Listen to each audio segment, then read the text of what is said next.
Second rule of Fight Club is you do not talk about... Jesus Christ, that's Jason Bourne. English, mother... Body, you ain't got no job, and you ain't got shit to do. Let's put a smile on that face.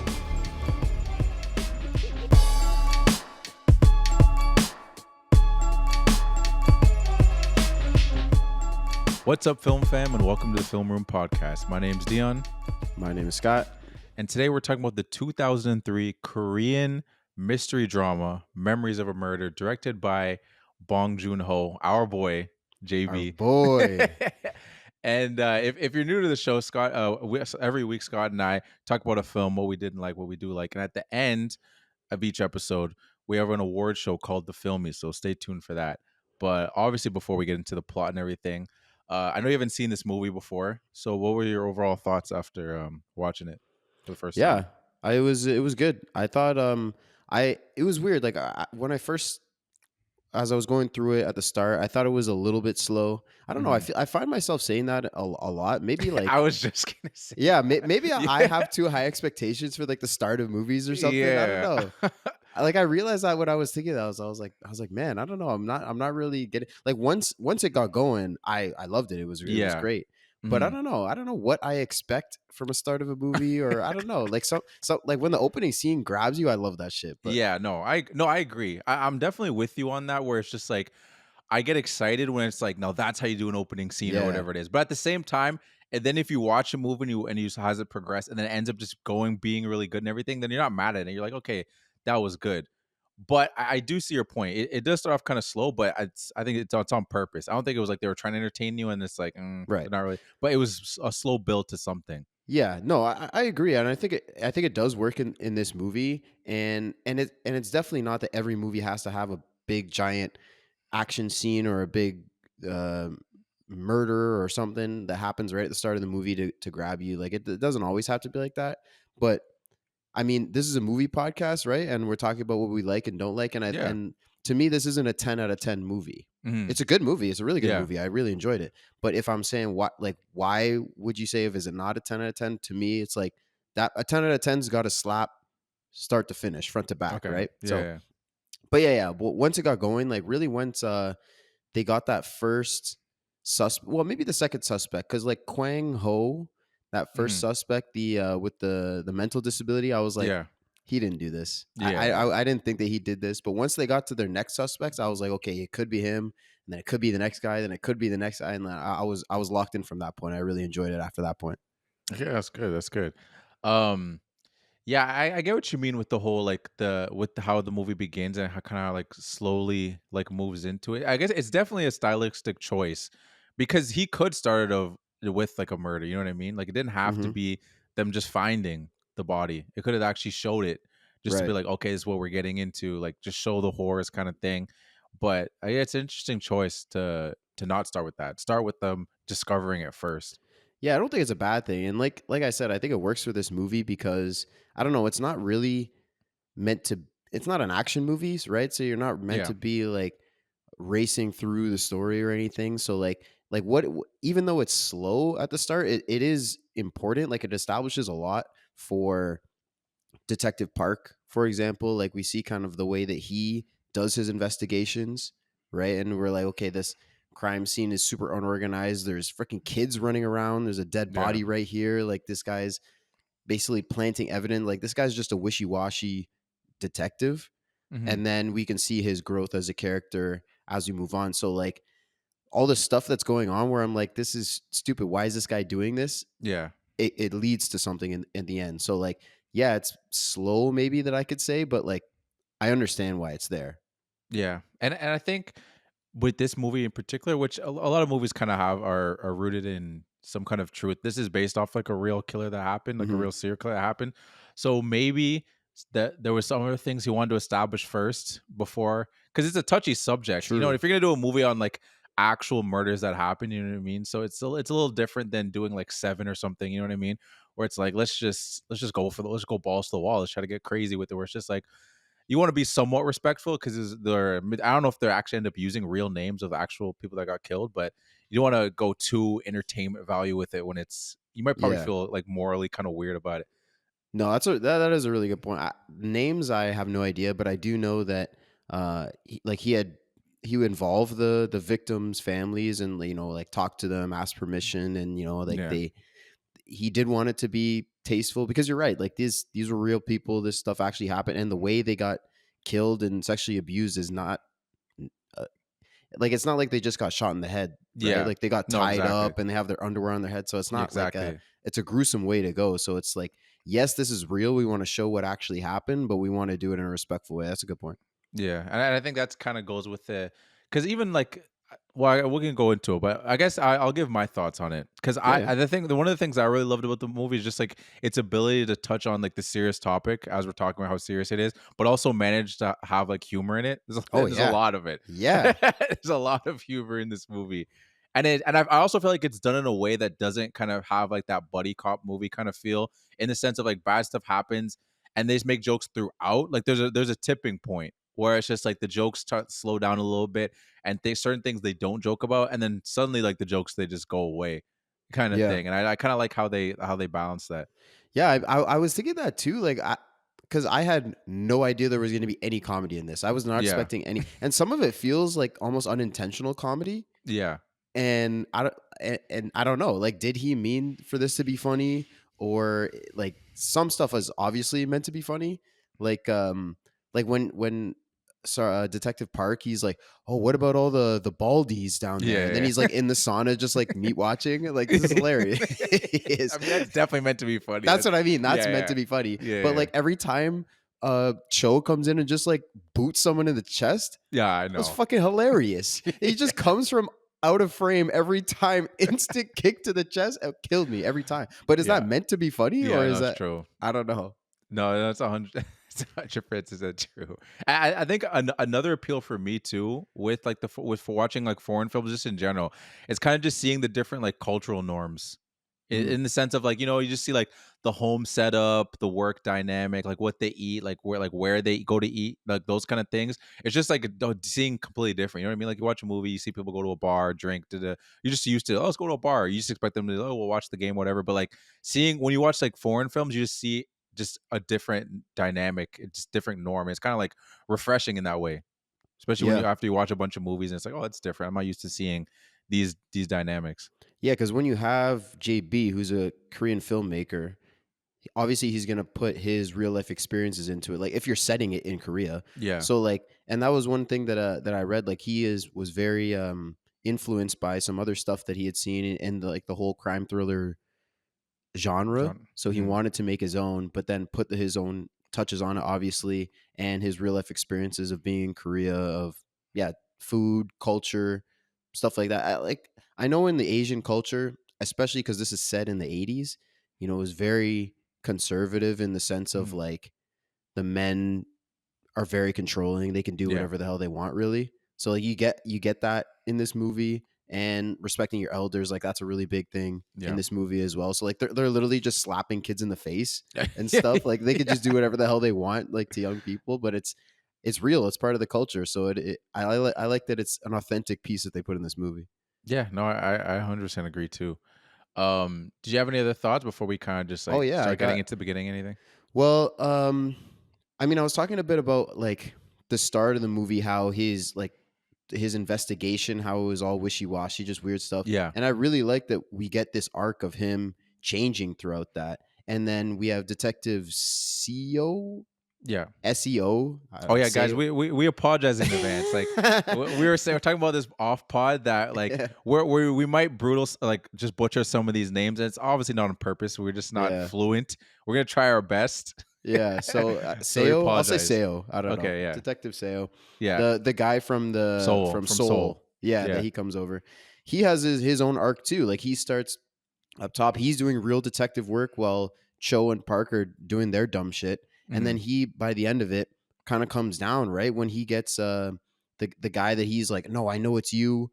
And even though there's the evidence that says no, it's not, or not necessarily no, it's not, but we can't confirm that it is. Hmm. And he takes Park's point of like his way of detective work Going. and just like, I'm gonna force you to say it's you. I'm Yeah. gonna, I'm basically just gonna shoot you right here. So like you could see how and then there's like their characters just swap basically. Yeah.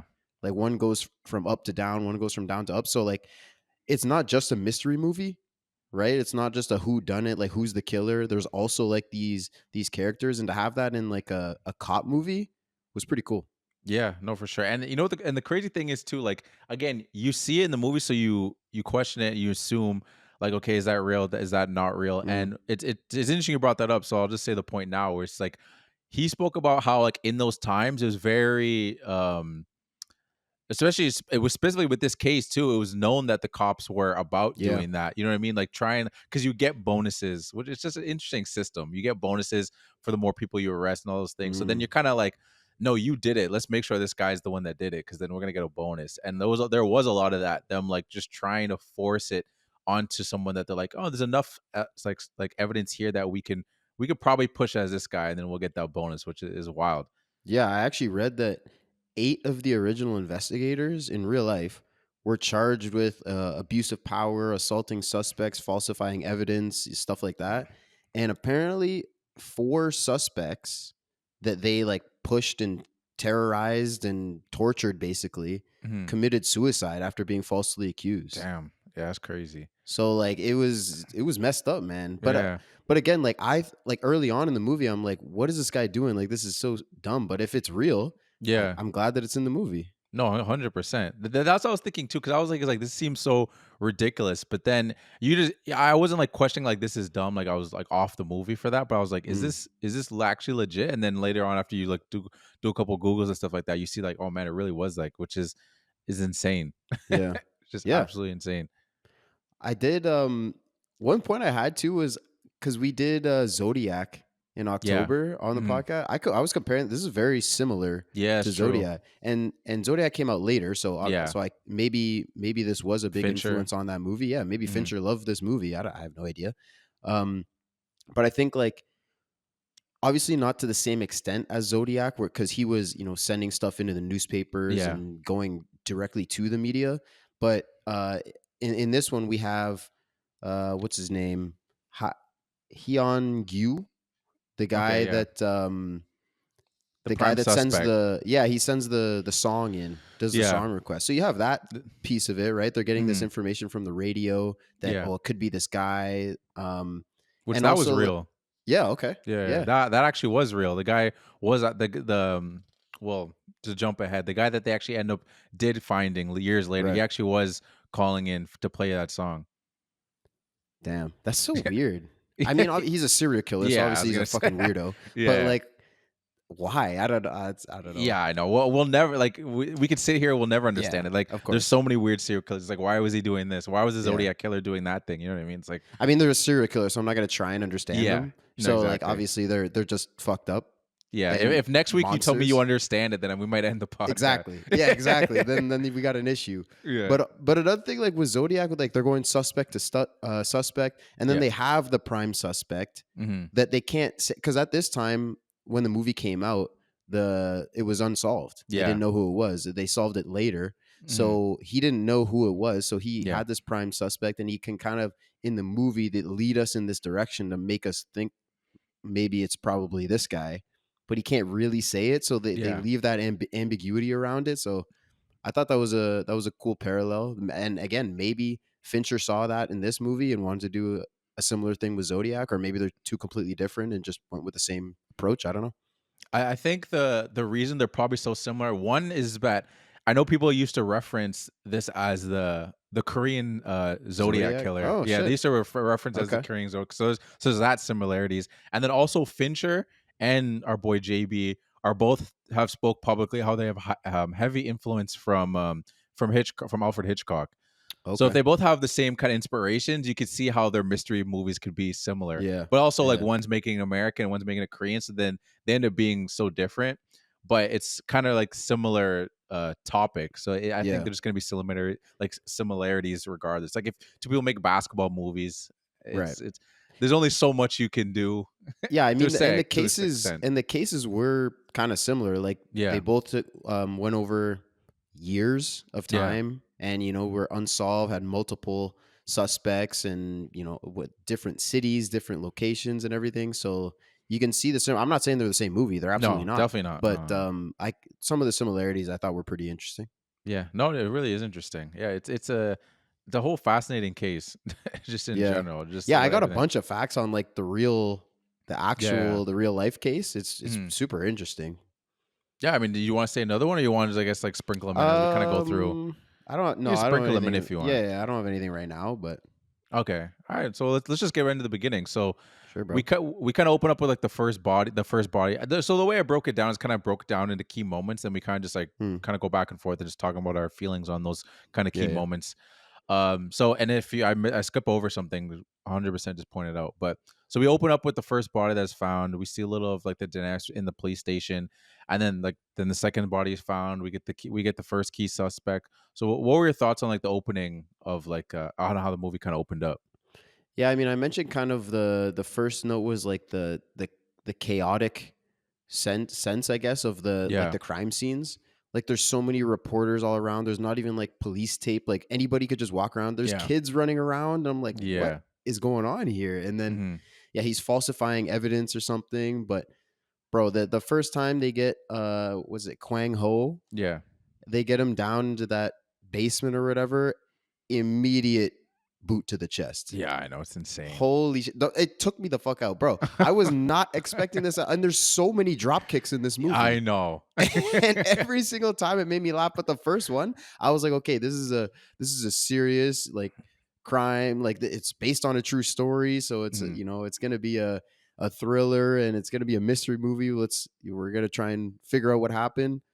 Jump kick from off the screen. I couldn't believe it. Amazing.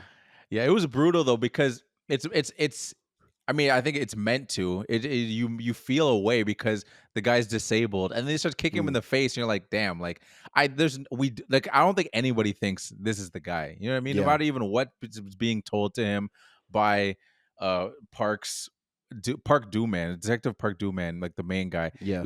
And that's one other thing too. I don't know if you saw this on IMDb, and I've been battling with this the whole time. They said that that wasn't his wife. Did you see that? Yeah. I And did that see it was that. a prostitute? Yeah, apparently.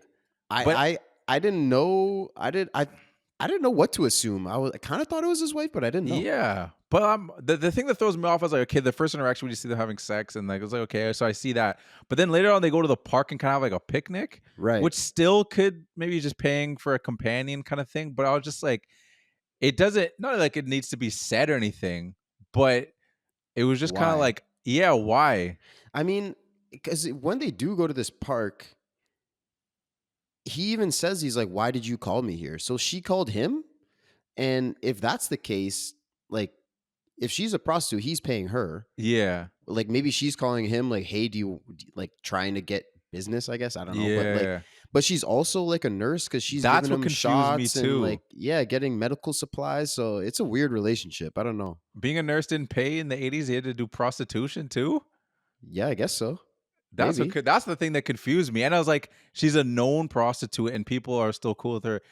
It just be like I'm not even just talking about on my personal thoughts. I'm just talking about like how it was in the 80s. I couldn't Yeah. imagine people were okay with a prostitute also being their nurse. But maybe they didn't care. I don't know. Well, maybe she was just like a private nurse. Like you would like she didn't work at a hospital or a public clinic. Yeah, Let's I say guess. it's more like her individual client. I don't know. I really have no idea. But because I did see that note too, and I was like, wait, what? Because at the very end of the movie, when they flash forward, isn't that her that's his That's what I wife? was thinking too. They don't you barely see her. That's the Yeah, thing. She's yeah, kind of sitting there, like he's looking at the newspaper. She's like they're eating breakfast. So it's like you don't really get a close zoom in of like what her face like of her face and like what it is. And there's also the thing that really throws me off where I'm just like when she asked him, like, could you get a new job? And I was mm, like, if it was a true. prostitute, why would she Why would care? she even care? Yeah, Yeah, that's why that threw me off so much when I saw that note. I was like, what? It's maybe. just I they mean, if it's on IMDb, someone could have just wrote it. Like maybe it's not yeah, I guess that's true. true. Is it like Wiki? Can you just I put a think fact so. up? Yeah, I I think don't know. so. I don't actually know. Yeah, I that don't threw know me. either, but I That don't think it's that that little crazy. fact made me question the real like how much I can rely on IMDb because I was like, I this can't be true. I don't believe it. It doesn't because it doesn't sit right with me. Not sit right with me, but it's just, to me the way the movie was. It just didn't make sense to me. That I was just like, Yeah, I I don't don't know. know. And I'm looking at like the credits, and I think she's just credited with the name of her character. Yeah, Kwak Sol Young. Hmm. So it doesn't say like his Yeah, wife his or wife. Yeah. prostitute or so I Everyone I just don't know, assumes. bro. Yeah, everyone just assumes. I I don't know really what a don't know. brothel looked like in the 80s and I thought that was just a home. No, I mean the one thing that was kind of not weird, but that maybe made me think it was not quite their home was because they're always just kind of sitting on the floor, Yeah, but that but also could be a cultural thing. I was gonna say that is a culture thing. I'm not Yeah. gonna put it. I don't know if it still is, but I know that was a good thing that like people sleep on the floor and stuff like that. So Okay. Yeah. I don't know, I man. don't know, man. I just had to point that out because it's sad with me. And it was just Yeah. weird. I didn't. It just didn't sit with me because I was just like, it doesn't make sense. But hey, maybe it does make sense. Maybe. Yeah. I really don't know. That's more character development, I guess. That it different. That makes me think a little bit differently about the character. Just in like, I thought this was like intimate moments with his wife. Mm, So then I like, especially that moment when she says like, "Couldn't you get a new job?" right. And now in that moment, I'm like thinking he's having like a moment with his wife. She's like, "Oh man, I'm worried about you." Now it's just like it's a prostitute. Why Yeah. does she care if he's getting a new job? Even if it is a prostitute, I feel like they do have some sort of relationship where like Yeah, she's at least still maybe like doesn't love him, but like still cares for him a little bit yeah, because like you said, they have this whole picnic thing. She asks about his job. Like I feel like maybe she's just great at her job and really makes you feel gives you the girlfriend experience. I yeah. don't I guess so. I don't You, know, man. more I think about it, I think it does make sense, but I don't want to believe it because now like I think my notes are a little fucked up. So now Your note. just Whoa, what's my your note? notes. No, just my All of notes your on just notes? not all my notes, just like those some of those interaction notes, just my feelings on why Yeah. I had specific thoughts on certain scenes, bro. Just like because there's that point like when they're doing it, he says, and like he's like it slips out, and he's like, oh no, let's do this right. And then he Yeah. also says like, oh, like I heard you're popular, like, a lot of people come to see you. I thought you were just talking about being a nurse. I don't know, maybe as I think about it, I was like, oh, maybe it's the other thing, the other job. Yeah. I Yeah, don't know. that probably would make more sense. I don't know, This man. is the cultural wall, that Yeah, we just I don't know, some stuff that we but again, like when you have a Korean filmmaker and he wants to make it Korean because we've seen nothing but Americanized movies, right? yeah, no, it's true. It's fair that they get their own real movies too. Yeah, no, it's And true. we gotta work through subtitles and all this shit. No, 100%. Like, and to your point, even going back about the whole like the chaoticness Mm, of just like the crime scenes, everything too. Like, yeah, it was again, it was one of those things where I saw our boy JB in an interview talk about how like that's kind of how it was. Like, it was just so there was no structure. He talked about how he was in high school when like a lot of these things were going on, and there was just a lot about that. Like, they didn't have like blocked off things. Like, crime scene would happen, people would just be touching and moving around and all these things, and oh my god. yeah, it's just like he's like there was just the structure wasn't there at that point. It was just such a mess, which is probably why this was the one of those things that just kept going for so long because it Yeah. probably wouldn't have like before. Even Yeah. like the DNA thing, like they didn't have access to figure that out. It was Right. just like they just weren't up to date. Yeah, and apparently, and in the movie they send it to the U.S. to get tested, Yeah. but apparently in real life they sent it to Japan, Hmm. and I just wonder why they didn't do that in the movie. That's a good question. Like, why wouldn't you just? Maybe he didn't know, and maybe it hadn't happened yet. Even actually, that could be the case because, like I said, it was unsolved when the movie came out, Yeah. and they found the DNA of the real person that did it. 2019. Yeah. Yeah, 2019. Yeah. 2019. Yeah. So maybe it didn't even happen yet. So I Yeah. can't That's true. blame him for getting a fact wrong that didn't happen yet.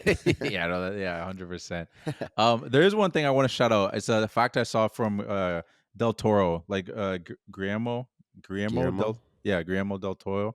I Okay. couldn't say this as my own fact because it's not something I know. I kind of noticed it, but there's a way he broke it down. Like, the Mm, opening scene when it's just like the kid and him are going back and forth, and he just yeah. has them like they just constantly imitating him. And he's talked about how like it's a great scene because it really just shows you like there's just the comparison. You know what I mean? Like how childish Detective Park is because he's just going back and Uh, forth with a kid. You know what I yeah. mean? It's just like a perfect mirroring of like this is the guy what we're dealing with in the movie, by the way. Right. Like he's a guy that's just gonna keep going back with a child because he's very childish. And we see that throughout the movie. He is very childish. Yeah. Yeah. 1,000%. And that's why I think the growth when we're where we get to at the end of the movie is like it really hit for Impactful. me Hmm. because yeah, he has to start down low. Well, he doesn't have to, but like they chose to start him down here so he could build his way up. And it was an interesting arc. Hmm. And to have Seo um mirror that and do the Yeah. opposite. Because when he shows up, he's doing great detective work, man. He's got the missing girl report. He's like, this girl was missing on this day, and the song played on this day. He's the one that found out about this. Or no, it was the woman that found out about the song thing. Mm. But he was like, is she be in this region? And they were just like, nah, she went to Seoul. She's fine. Yeah. And they're not even checking. So he's doing great detective work, and he's just sunning them, bro. Like, Yeah. because when we find out that he's framing Kwang Ho, like when they're beating him up and getting him to like confess to this stuff on the report, I'm like, oh, does he just do this all the time? Yeah, I know. Yeah, I know, it's wild. Yeah, it's just when you see their process, you're like, damn, this is how they do it. And like, it's funny. I kept calling him like because he's from Seoul. I kept calling him the Soul Man. Maybe think he's like a soul man or I something. like that. But, Yeah. but yeah, no, I thought his arrival into the movie was definitely a great like tone shift because it's just like, okay, we're dealing with these. And at first I was thinking, is that what this movie is? Just like, I was like, are we just dealing with these goofballs trying to figure out the movie the whole time? And at some point they're gonna like flip and then be more serious at some point. But then he came and I'm like, okay, this guy's guy I assume is gonna be doing the heavy lifting. And he enters with a drop kick too. Yeah, oh my god, that's the one that took me out. That took Oh me my out. god, down the hill? Oh, hilarious. I mean, there's the woman and he's like, hey, like try to get the woman's attention. So like, because I didn't know who he was, right? This is my first time seeing it, and they're not introducing it. He's not saying he's a detective or anything, which why is he not doing that? Yeah, But I know. and then Park sees him and is trying to defend this woman. Good thing, good shit, Park. Yeah, no, Drop 100%. kicks him down the hill. Hilarious. Bro, apparently that was ad-libbed. What? That's gotta be the most absurd or the craziest because how do you ad-lib that? In the sense someone in the chest. What do you mean? No, but in the sense of like that he continued acting.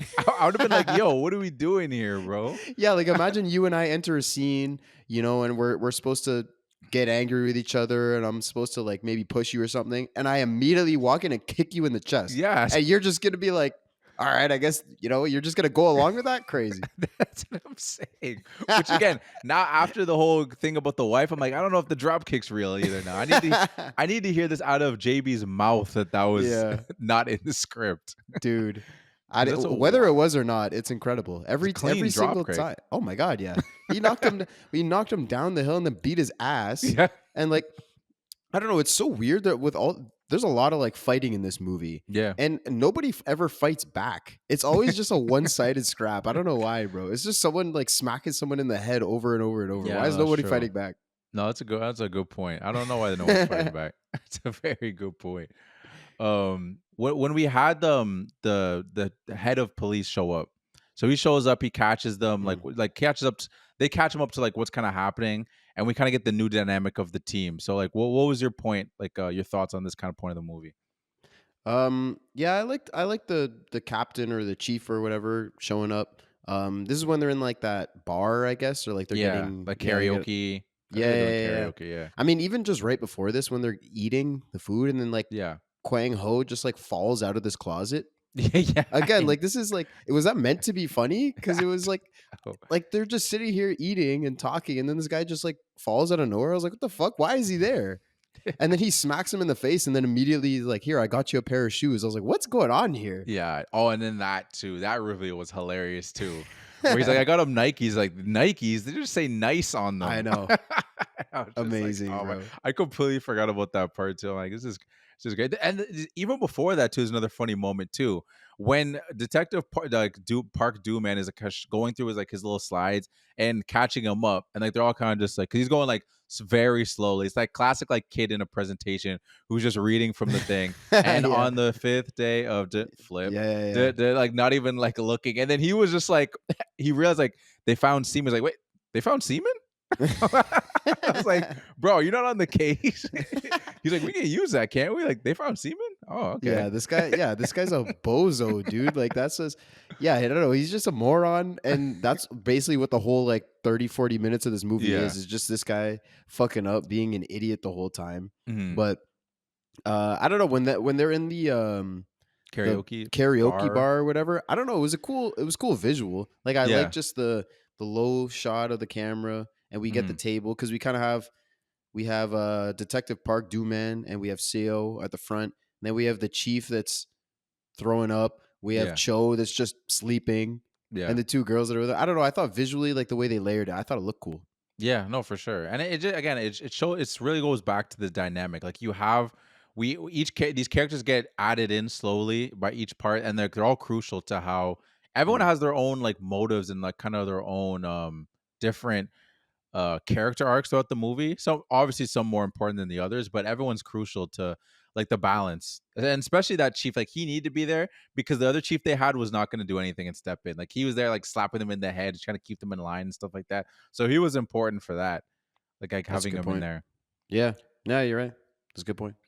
And this is kind of like the time when we kind of we learn about like that we have like our first stakeout, because they learn about the coincidence of like the rainy nights Hmm. and like and the red clothing. So they get the female police officer, and what was her name Kwan, again? Officer Kwan. Officer Kwan, yeah. And yeah, it's interesting too because like that's another interesting part of this movie too. With them, she's probably one of the most helpful people like Oh, on absolutely. the squad, but like obviously because of the times, and I think Bong was doing it on purpose, very much showing that like she clearly seems like the most educated.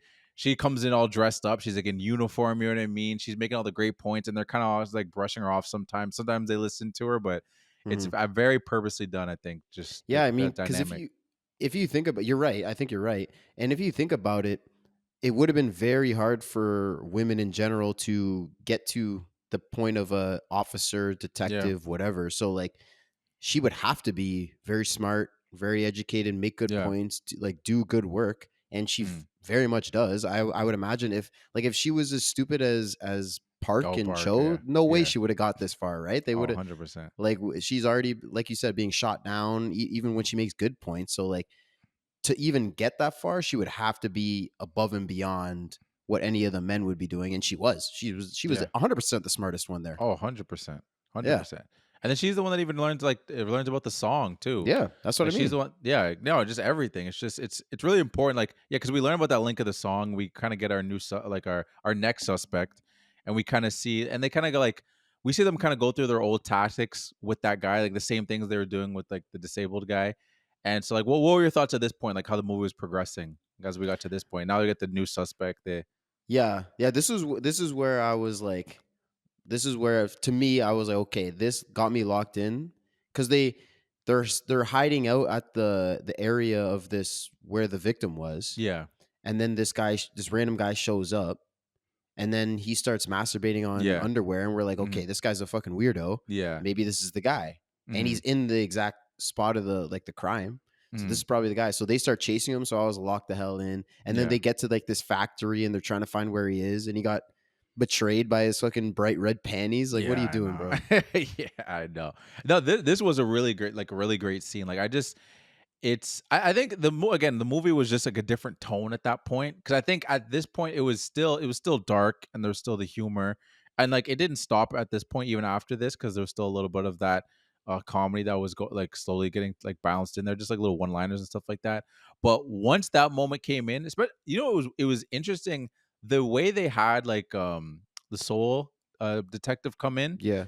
and like they saw him and they're hiding behind the bush with no info. I just remember on my first watch, I was thinking like, oh, is he the killer? The Mm. way they were Yeah, I looking know. at him, yeah, it was like I was thinking, I was like, oh, he's just coming. Like the criminal always returns to the scene of the crime. They always say, right? So Hmm. I was like, oh, is that the twist? Like, is this guy the killer? And then we get that other guy in, and then they start chasing him, which is like a good. Not, I say when I say a long chasing, I don't even mean like it dragged out. I mean it was a good, solid Yeah. chasing of like misdirection. Like, okay, we lost him. Oh wait, no, there he is. And it's like, oh snap, now he's among all these people, and now we got to Right. figure it out. And I was like, I thought it was just really well done. Yeah, yeah. It was. I agree 100% because my first thought when the Soul Man, we'll call him Soul Man, Okay, when he, yeah, when he came in, I was thinking the same thing. I was like, he's the guy. yeah, And I'm glad I was wrong because if mm, if it was that simple, then it's not a yeah, good that's twist because yeah, I called it right away, and mm-hmm, you said you had the same idea, so I'm glad it wasn't that. But I was mm, thinking that too. You know, the guy that he comes in because they said uh he offered to come. Basically, he volunteered to come and help out on this case, which they said is very rare. So I was like, yeah, that's a little shady. You know, why did he do that? Maybe he's involved, but um yeah, I mean, yeah, great chase scene. And then when they finally get a hold of him, we have Detective Park, so Do-Man, and he Yeah. grabs him and he looks him in the eyes, because right at the start of the movie, like that's his thing, right? He's like, Yeah. I look people in the eyes. They say I have the shaman eyes, and I can Mhm. read them, and I can, which is total bullshit, Yeah. right? Because he immediately, like the captain or whoever there immediately calls him out. He's like, "There's two guys over there. Oh yeah, true. One of them raped someone, or one of them is his This is the brother. brother. Yeah. Who's who?" And he has no fucking clue. Yeah, no And idea. like when he looks him in the eyes, he's looking at this guy in the eyes, and he's like pretending like he knows what it is, Yeah. because he's just like, yeah, he's the guy. He's my suspect, so I'm convinced it's him. Mhm. And then he nods to Cho. Media dropkick. Perfect. Perfect. Yeah, and if, I think at that point the soul man might have been thinking like, oh, maybe this guy does know something, but he doesn't know that he saw the red panties. Yeah. I feel weird saying the red panties. I mean, But that's what it is. that's Yeah, that's what it is. It just felt weird coming out of my mouth that I said that. But he doesn't know that he saw it, so he's just like, oh man, maybe this guy is the truth. Maybe he is the Right. truth. Maybe he does know. He's got the shaman eyes, man. He's got the shaman eye, which again, that's another point too. I got to mention. It's funny how he shit on the female police officer because she brought up the song thing, and he was like, "Yeah, good idea." You know, he's like shitting on her for that, and he immediately he brings up the baldies thing. So yeah, so what about the baldies? Exactly. Are we gonna look into that? And then the reason that they're even at this return of the crime is because remember he went to a shaman and he's like, "All right, we're gonna put the Yes. dirt on this from the crime scene, and it will show." Yes.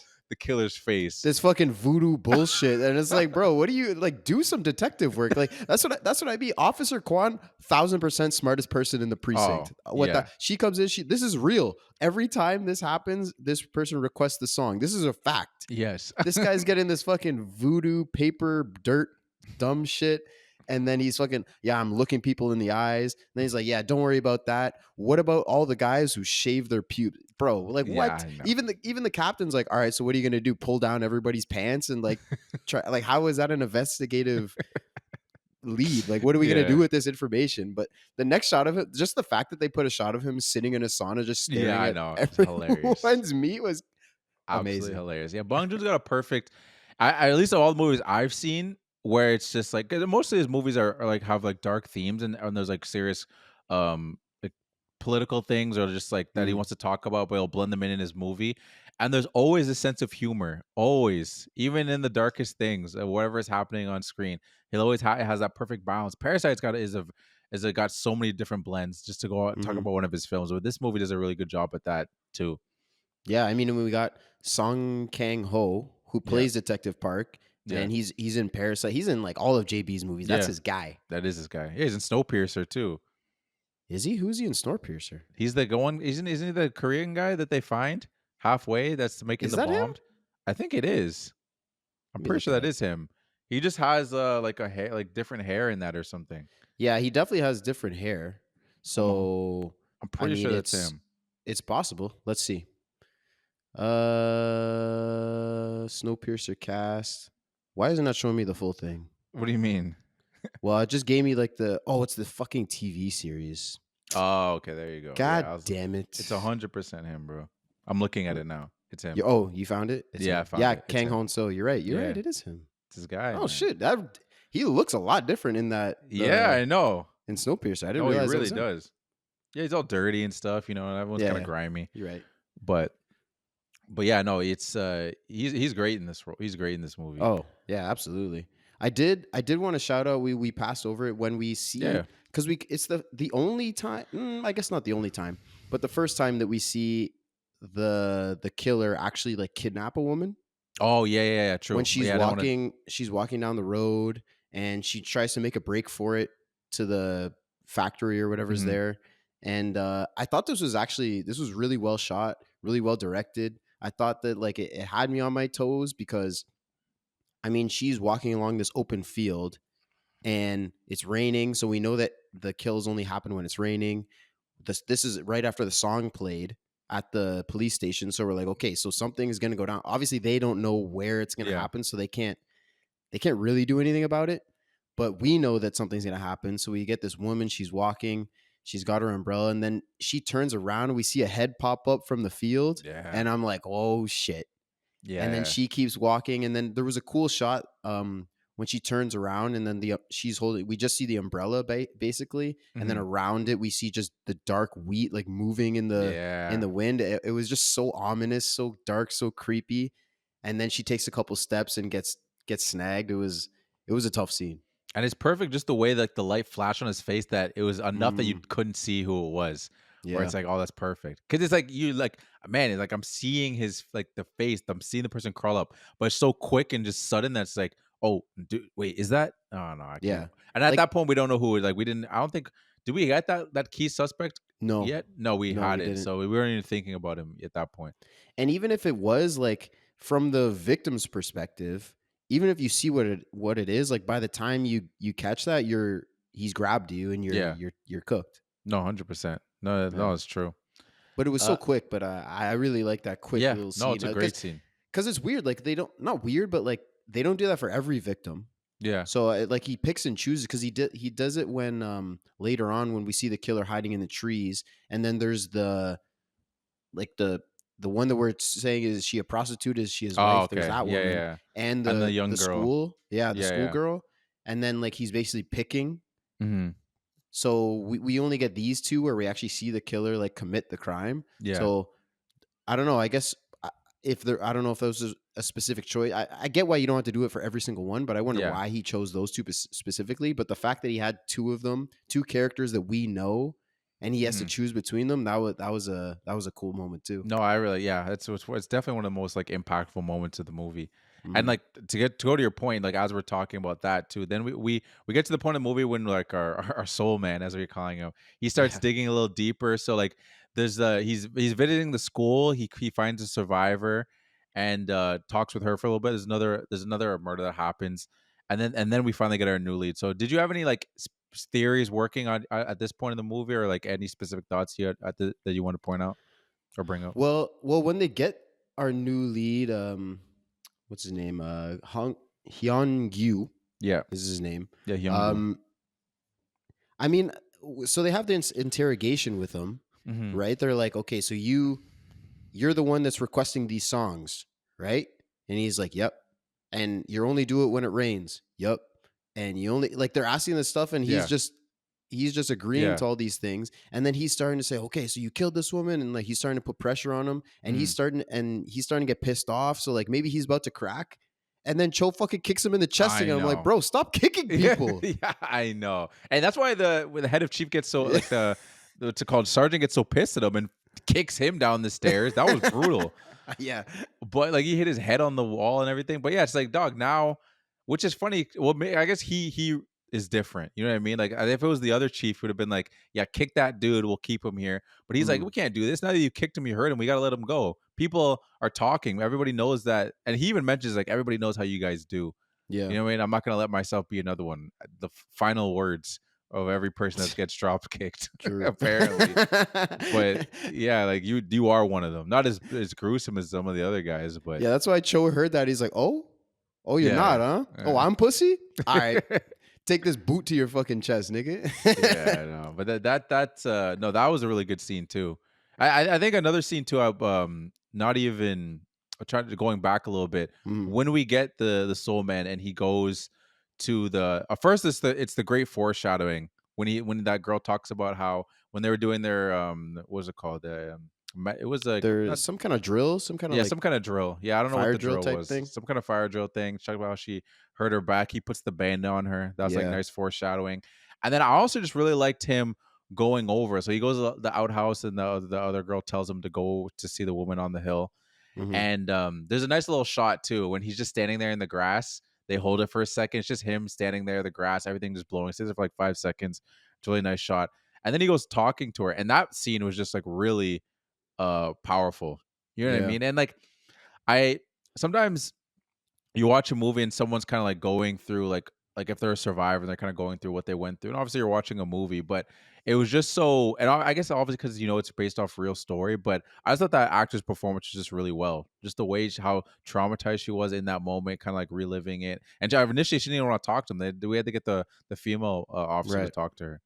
Yeah, I was literally about to say the same thing. She really played like terrified. Like she was like trying to think back on this obviously super traumatic experience, right? Where Mhm. you're she's getting sexually assaulted. She's tied up. She probably thinks she's about to die, Yeah. and like so super traumatic experience. And but the one nugget they got was that he had soft hands. So Yeah. like that was, but it was also a a fact that actually was useful, when they get the Yeah. suspect and he's got rough hands. So he's like, all right, no, it's not him. Hmm. When, again, basically when Cho and Park are down and they're just abusing this guy, getting Yeah. him to admit it's him. He's like, yeah, it was me. I killed him. And then he comes in. He's like, no, he's got rough ass hands. It's not him.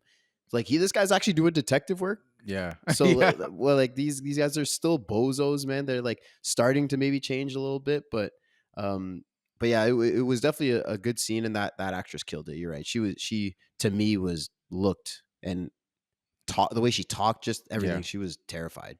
Yeah, and in real life story too, there was a survivor. I don't Mm, know. I didn't see it specifically that she gave the details of the guy had soft hands, but she also just mentioned that like didn't see his face. But there was a survivor in the case that did try to help the police as much as they could. But okay. yeah, which is yeah, and then it wasn't her testimonial that actually helped them find the person. But Hmm. it is interesting that like that actually was part of that real case, that there actually was that survivor. Yeah, I mean, I thought it was maybe a little like if that's a real thing, then obviously the fact that that's in the movie is not my beef. But my beef is that maybe it was kind of convenient that Soul Man like went to see her, Hmm. because because he got this information from this girl at the school, like you said, right? It's like, oh, Yeah, there's this guy that goes and sleeps in the outhouses or whatever, and the girls just come into their shelter when they had Officer Kwan, the female yeah, officer, out dressed in the street, right. basically using her as bait. Bait, yeah. And then these two girls run along and they come into the cabin and they're like, yeah, there's this guy in the school. I was like, okay, that's a little convenient, but Yeah. whatever. And then Yeah. when he shows up and then there's the woman that's in the stall and says, yeah, there's the woman that cries up on the hill. I was like, I mean, I guess when you're going through an investigation, you're talking to people, maybe these kind of things do happen, but it Yeah. was a little convenient. I think it's one of those things where it's a director choice of you can do someone going like trying to do their detective work, and you could show them like following leads that don't lead anywhere. But I Mhm. think in a movie, it's kind of just like people would be like, "Why are we doing so many of What's the these?" point? Yeah, Yeah, let's just get to the point of you getting to the leads that actually matter.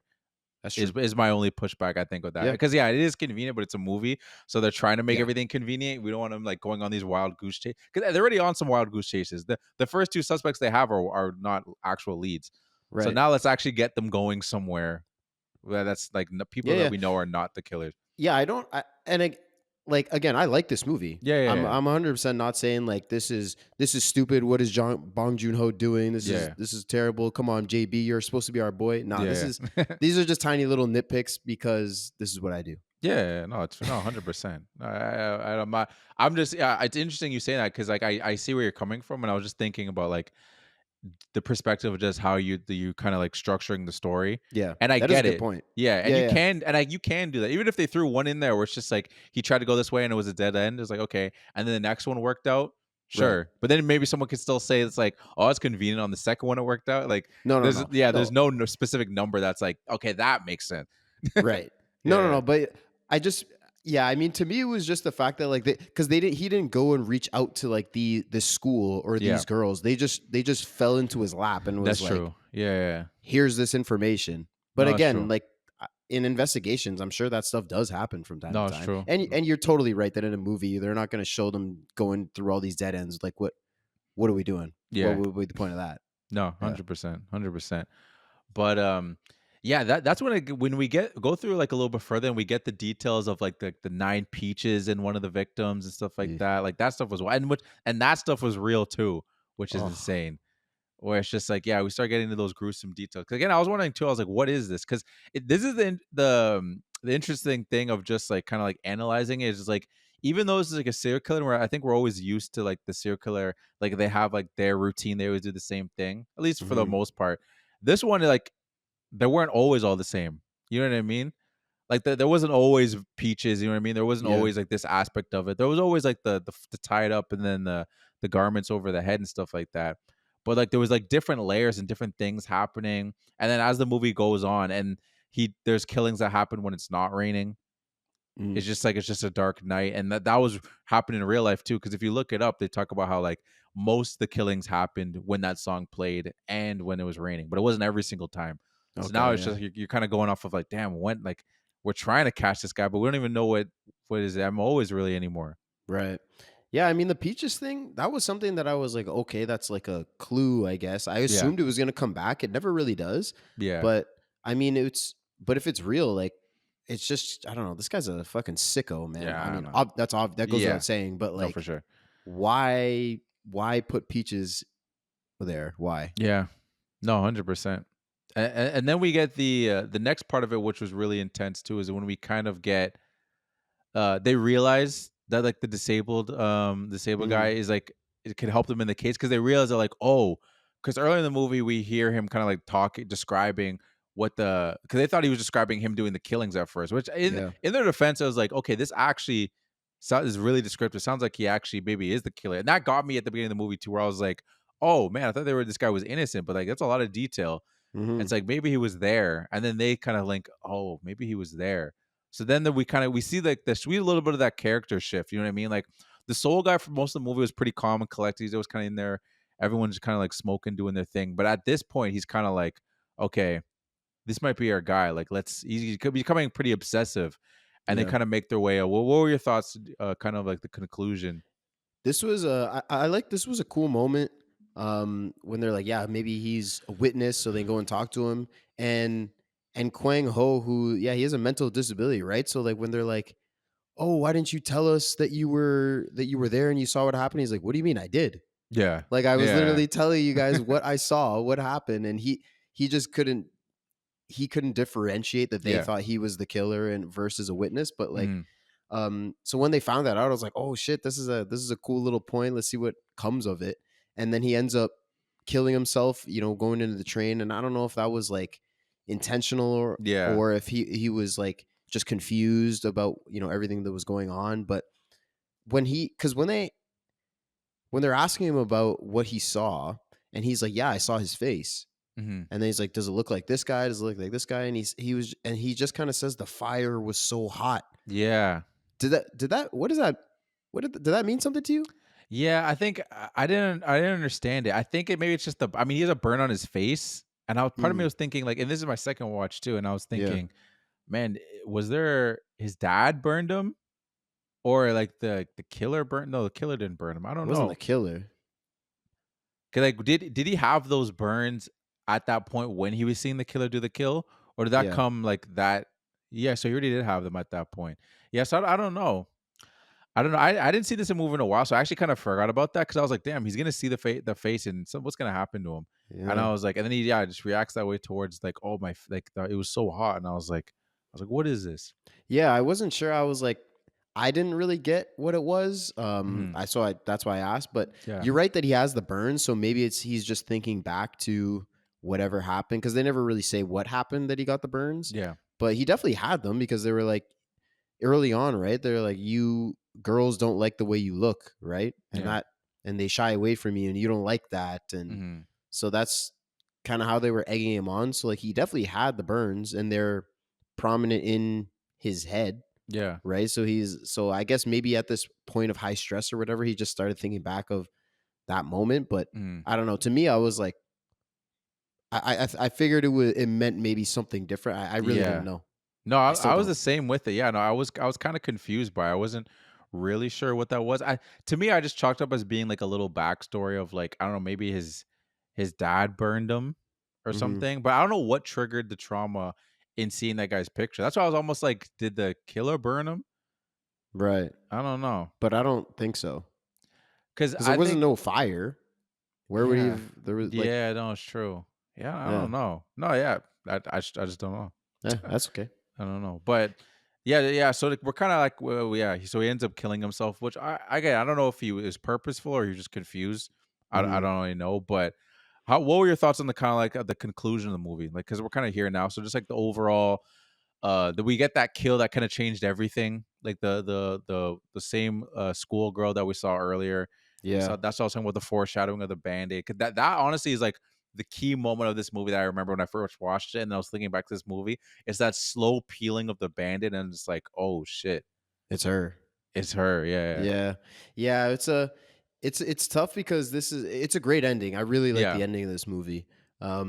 And this is when CO, like the soul man, he hmm basically it's kind of his turning point because yeah, this is someone that he knows. He kind of yeah, built. I don't want to say built a relationship. He saw the girl like twice, but he yeah. But that's enough, honestly. yeah, If exactly you just enough meet to someone and talk to them a couple times, and you see them dead the next couple right. days, it's And like she's like a a child. 13-year-old girl, so Yeah, like yeah, that means a little bit. Always means a little bit more, right? You yeah, don't want them to die, of course. So yeah, so yeah, for him, he saw this. He's like, no, okay, fuck this killer. I'm pissed the hell off. And I'm pretty sure it's this guy. We have his DNA. We're just waiting for the DNA results to come back, but it's this fucking guy. And he finds him, and we get down into the train tracks, which is a great like setting for I think we have the dark abyss of the tunnel that yeah, looks really cool. They're down in the rain, and it's all muddy and dirty, and it's just the three of them, and then they finally get the results. So like, I don't know, everything that happens, and it's the culmination of their characters, like I said. So you have the soul man who cracks, right? He's like, no, hmm you killed this girl. Like you've killed all these girls, but you killed this young girl. I don't care. It's you. yeah, I know it's you. So he's basically Park, yeah. right? Park at the beginning of this movie. This was what he did, and then he flips. He's like, no, it's not him. We can't just like force it on him, pretend that it's him. So he's changed. I like the way that this movie wrapped up and their arcs came together. It was great. Yeah, and it's like even that little thing too. Like we talked about how what was the guy that was drop kicking everybody's name again? Cho, Yeah, Yan Ko or Yo Cho, yeah, Detective Cho. Cho. Yeah, and that was an interesting part with his character too because throughout the movie we don't really get much of like why he is the way he is. He's just an aggressive guy. He's Mm, fight first. I guess he just represented what Bong Joon was trying to show, just like how the cops were. Detective Park was that, but not as much. He wasn't doing the actual stuff. He's more so mm, just the talking and the verbal abusiveness, and then and he was a representation of the physical abuse, I suppose. And yeah, it was just interesting because in the movie he ends up getting amputated because the nail that gets hit, and it's the same leg that he used to kick. So I think it was like a little bit of like a little ironic thing that he wanted to put in there of just, hey, Oscar saying what's up. yeah. I Oscar was said going to what's say up. what's up. He agrees with your point. Yeah. Yeah, I appreciate that, Oscar. But yeah, no, No, yeah, I let's just want to bring that up too. no. I like I have a note on it as well. I was gonna bring Yeah, it up next that like so he's beating up everybody in this restaurant, and I'm like, this guy is a menace to society, bro. yeah, This dude needs to be put down. Like, holy shit. I mean, they came in and he's drunk as hell because this is after the sergeant like yells at him or whatever. So he's, I guess, depressed and he's drunk, so he starts fighting everybody. Yeah, gets the nail in his leg. And then when they say he has to amputate it, they kind of sit with it for a minute and make us really feel bad for him. I'm like, yeah, bro, he's never gonna get to drop kick ever again. yeah. I know. This is this guy's sole reason for getting up in the morning, and now he can't drop kick again. Yeah. They're right. This is sad. This poor guy. And this is kind of how my notes got messed up too, because to me, there's obviously a relationship between Cho and Park, right? Like they're boys. I don't know how long they've been boys for, but I assume it's been a while, right? And Mhm. we get that moment where like he's really hurt by it. He's like upset by it because whether or not like I don't know, like your aggressive friend, your hurt friend, you hear your boy's losing his leg, you're pretty like, damn man, Yeah. that's tough. And then he's just had to sign for it, where it's just Right. like obviously that's what needs to be done, but it's like you feel weird. It's like man, I guess it's got to be done. It's got to be done. And at this point in the movie, they've just gone through so much. And it's like, man, like we've seen all these people die. Well, they haven't seen those people die, but then especially after the girl dies, he's sitting at the park with the woman that I guess is not his wife, it's a prostitute. And I just Mhm. thought that was such a deep moment because we're thinking that was his wife, because I thought it was like a concerned wife. Is like, you can't get another job. You know what I mean? Like you look like a corpse. You know what I mean? Like she said Mhm. that. Like you're not sleeping. Like it's just a stressful job, and it's like your buddy's losing his leg. Like, is this really worth it? Like, what do we? Yeah. It's not like it's giving you a lot of money or anything. Like you were working so hard. I mean, it's just somebody's got to do it, and I guess Yeah, like it's a passion thing. He's like, no, I want to get the bad guys and help yeah. out, but at the same time, at the start of the movie, you were just kind of framing whoever the hell was That's what I mean. remotely tied to this. So like, Yeah, but it's again the growth of his character, right? So he's changing, and so he's like, no, this is an honorable job. You know, I'm trying Yeah. to get bad guys and stop them from doing bad things. Mm. But it is a cool moment, and like I like that she asked the question. You know, it's Yeah. one of those things you bring, and his response is cool. He's like, "Show me a detective that sleeps well." Yeah. Like No, it's it's true. just the way it is. It's just what the job is. But when he loses his leg and he comes in, or not, well, when Cho loses his leg, Yeah. so he comes in and they're like, "Yeah, where's his family? Who can sign for this?" He's like, "He has no family, but I'm like a brother to him, so I'll sign." But he's sitting there like fully conscious. Wouldn't he just sign it himself? Why does somebody else have to sign? Yeah, I don't know. That's a good question. Maybe because he's on drugs, so Oh yeah, maybe they can't have him sign it because just as I don't know. it's It's a, impaired. yeah, that's a good question. I didn't Because like even if think. they're a child, then Yeah. you need someone else to sign. Or if they're knocked out, they're unconscious. But he's just sitting there. Why is it I'm not just, his decision? Why is it Park's decision? I'm just assuming he's impaired. Yeah, you're probably Yeah. That's a good point though. I didn't even think about that. Yeah, just Like like imagine dog. you're sitting on the table and they come to me like, "Hey, should he lose his leg?" And you're like, "Isn't that my call? What the hell?" No, that's so true. Yeah, no, 100%. You're 100% with that. What'd you think of the end of the movie though, like by the train tracks and stuff? No, I thought it was really great too. Like it was one of those moments where I remember I watched it when I watched the movie for the first time. I watched it with Dre, like my brother, and then like my Mhm. dad and his mom. And I remember I was sitting there when I was like, "Oh man, this is so anime." Like, and not even in a bad way. Like, not even hating. I'm like, this feels like such anime. It's just like this heavy dramatic rain, and you got Yep. the guy, especially when you're saying like the train tracks, and you see like the heavy like the abyss, and it's just him standing with the gun. It's that shot. I'm like, oh, this looks like some crazy like Japanese. Like Yeah. this isn't Japanese, this movie, but it just looks like some crazy anime scene, and it's just like it was just so emotional. And like I was on the edge of my seat. I was like, I don't know what's gonna happen here, because Mhm. again, I didn't know the true story, and I didn't know if it was one of those things where it's like, oh, and during the case, they end up killing this guy that wasn't actually the killer. You know what I mean? But they're just so driven by madness. You know what I mean? I had no idea how the movie was gonna end, so I was really just like really gripped to like what was about to happen next. I thought it was really great. Same. Yeah. Because like the soul man has the gun to him, and he saw the girl, his friend that got killed, and he's like, "No, this is the guy." Because he was tailing him, right, and then he lost him that night, Mhm. right? He fell asleep in his car, and then when he woke up, he got on the bus, and his car wouldn't start, so he lost him that night, and then that's when the crime happened. So he kind of feels responsible a little bit for it as well, Mhm. and this is someone that he knows, so he's connected to it, and he's so pissed, and he's been this is we don't really get a sense of how long, but I'm assuming it's been weeks, maybe months. I mean, in real Yeah. life, it was years. Yeah. So like, I don't know how long this investigation has gone on. So he's Mhm. tired and frustrated, and like all this stuff piles up onto him, and he's like, "Nah, I'm gonna kill this guy," Yeah. and he's beating the shit out of him. And then you have Park that comes, and he's the voice of reason, pushes him on the opposite side of the train, knocks the gun out of his hand, gets him to stop doing it. And we even get the quick little shot of the DNA results getting torn up by the train, Yeah. Mhm. which like to me, I was like, I feel like it's supposed to be really meaningful, but it also kind of isn't because it didn't say anything. Yeah. Like if the DNA results said like yes he's the killer or no he's not the killer, then it's meaningful. But like Yeah. it said like we can't really confirm or deny. Yeah. But at least it does say like it didn't match. So I don't know. Yeah. No, I know what you mean. It was just like one of those. I guess it just want to bring attention to like this was supposed to be, because throughout the movie they were constantly like, when we get the DNA, like we're good, we Yeah, got this guy. You know what I mean? So yeah, then it was just like, man, that it's worthless. I think that's what it was kind of showing. It's true. like this is I just like that. worthless.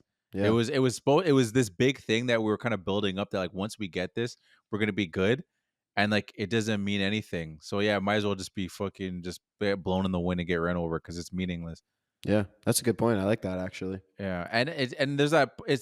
You talked about it too, like people getting beat up in this movie, and that was a big thing too. I remember I was battling with that. I was like, is he getting his ass kicked because he doesn't want to fight back because then he looks like he's guilty, or this guy Mm. actually just can't fight? You know what I mean? It's like I one mean, of in those. his defense, he's handcuffed. No, at first, no. Was he Remember, he not? first just comes in his house, he kicks him in the face, he starts Oh, you're beating right. him up, You're then he right, handcuffs actually. him. Yes. But at first, Yeah. you're just beating his ass. He's not fighting back at all. Hmm. Which again, if even if I'm not the killer and some Yeah. dude comes in my house and starts beating me, I'm fighting back. Yeah. Whether or not, and they're Exactly. like, "Why were you fighting back?"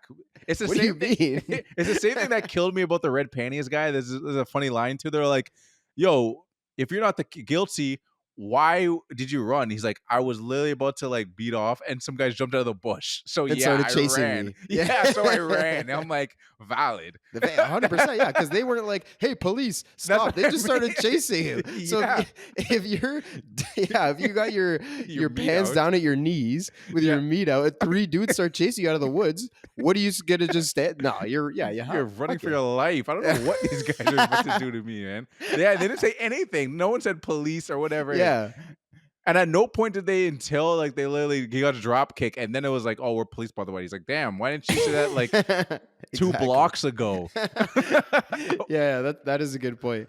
But at the train, like, yeah, when he's beating him up, because like I said earlier in the interrogation, our prime suspect, he starts getting like pissed off, right? He's like, Yeah. "Yeah, I'm the one that's requesting the music. Yes, I'm doing it when it's Yeah. raining." And like they're all this stuff is lining up, and he's not even arguing it. He's not Yeah. even denying any of this. And they have the tail on and everything, and he's, I don't know, he's a weird, creepy dude because Yeah. when he's not fighting back, he's also like just has this like smirk on his Yeah. face. Like he's just like, he's not mad, he's not sad, he's not whatever.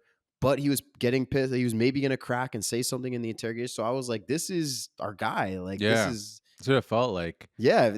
Like they're leading us to believe that this is the guy.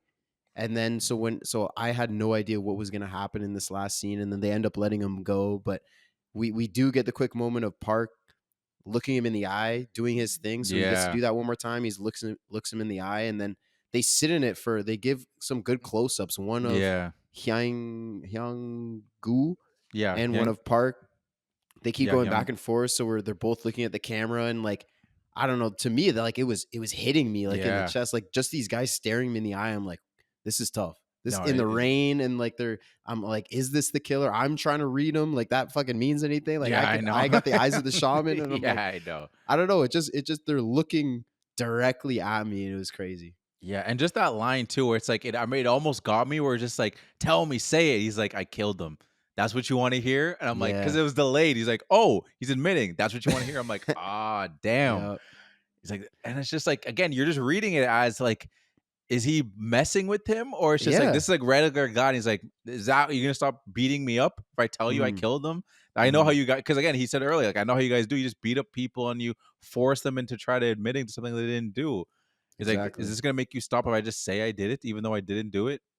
But So that's why I really love the ambiguity of this scene and the end of the movie in general, where there's Yeah. just like, yeah, this could be the guy, but Mhm. at the time they didn't know, right? When the Yeah. movie came out, it was unsolved, so like they maybe even thought it was the guy, right? Mhm. And it didn't. It's not, and did not end up being that guy. Yeah. But I like the ambiguity that they kind of lead you in this direction, but they also don't know, so they don't say it. And you're right, he's kind of playing with them, but also like he also does feel like a piece of shit and ominous, and it could be him. And then we get Park that's looking him in the eye and doing his thing that it's just, it all wraps up. It's great. Yeah. I love the end of this yeah, and movie. it's like they again because we don't know who the killer is in the end, and like because they don't know who it is they did at the time they didn't know who it was in real life.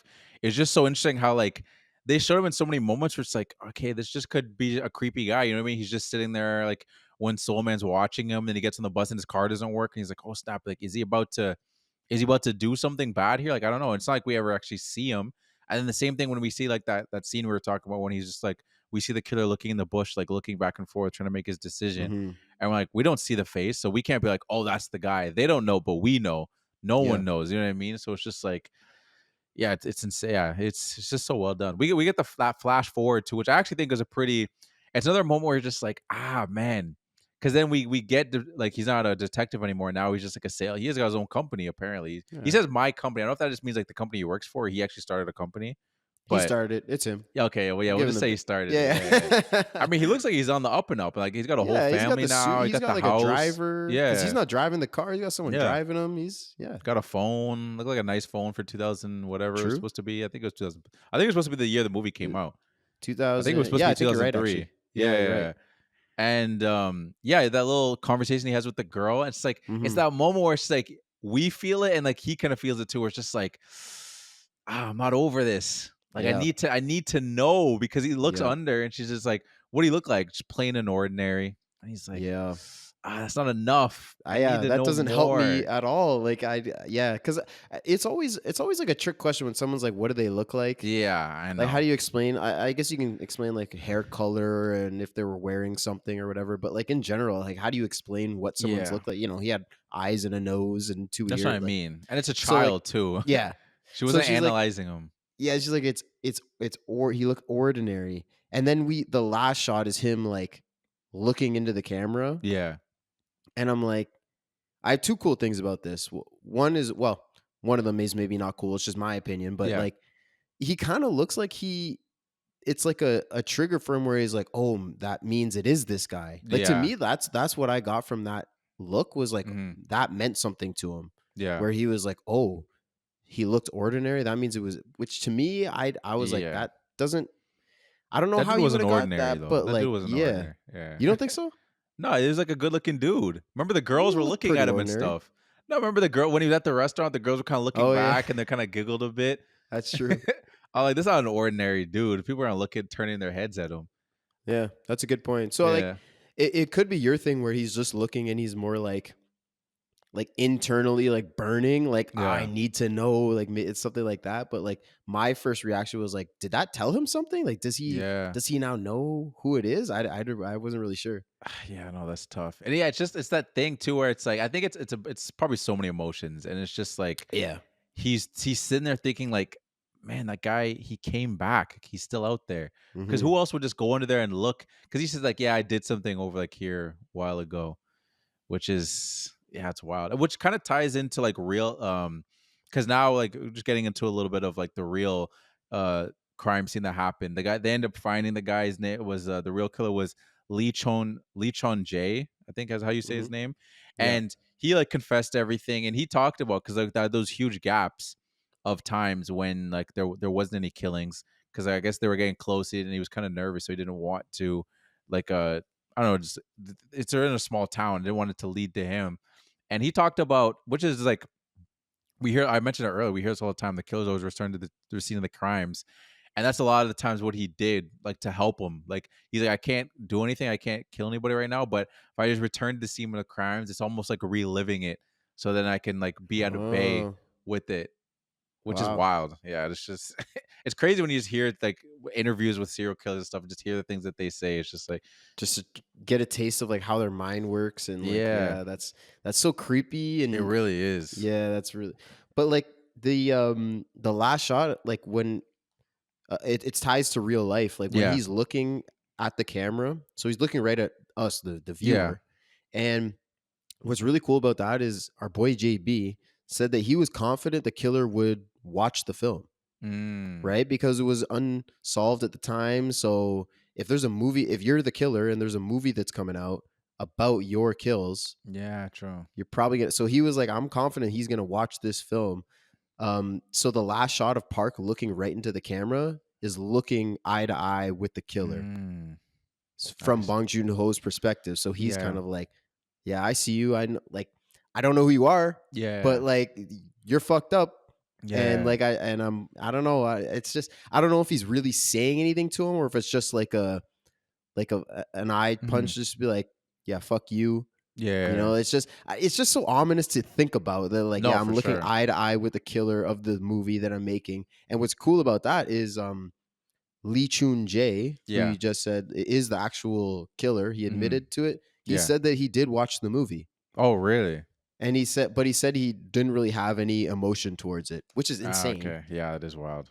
But he's a Yeah. serial killer, so Yeah, obviously so he's yeah, insane. so I guess it's not it's really not that wild. I one of the things I forgot too because like I always thought like a big part of it was just like, oh well, this guy that seemed so precise and everything, you know, I mean, like he's wrapping people up, he's Mm. got all this whole like structure thing, and I was like, okay, but then I realized that like there's like a mandatory thing like where you have to go in the military like in Korea. I don't know if it's still a Oh thing. yeah, I A think lot of so. a lot of countries have that, so like Yeah, you can't even like narrow it down to be like, oh, this is a guy that has skills. You know what I mean? Like everybody's got like these basic military skills, so that doesn't really help it out.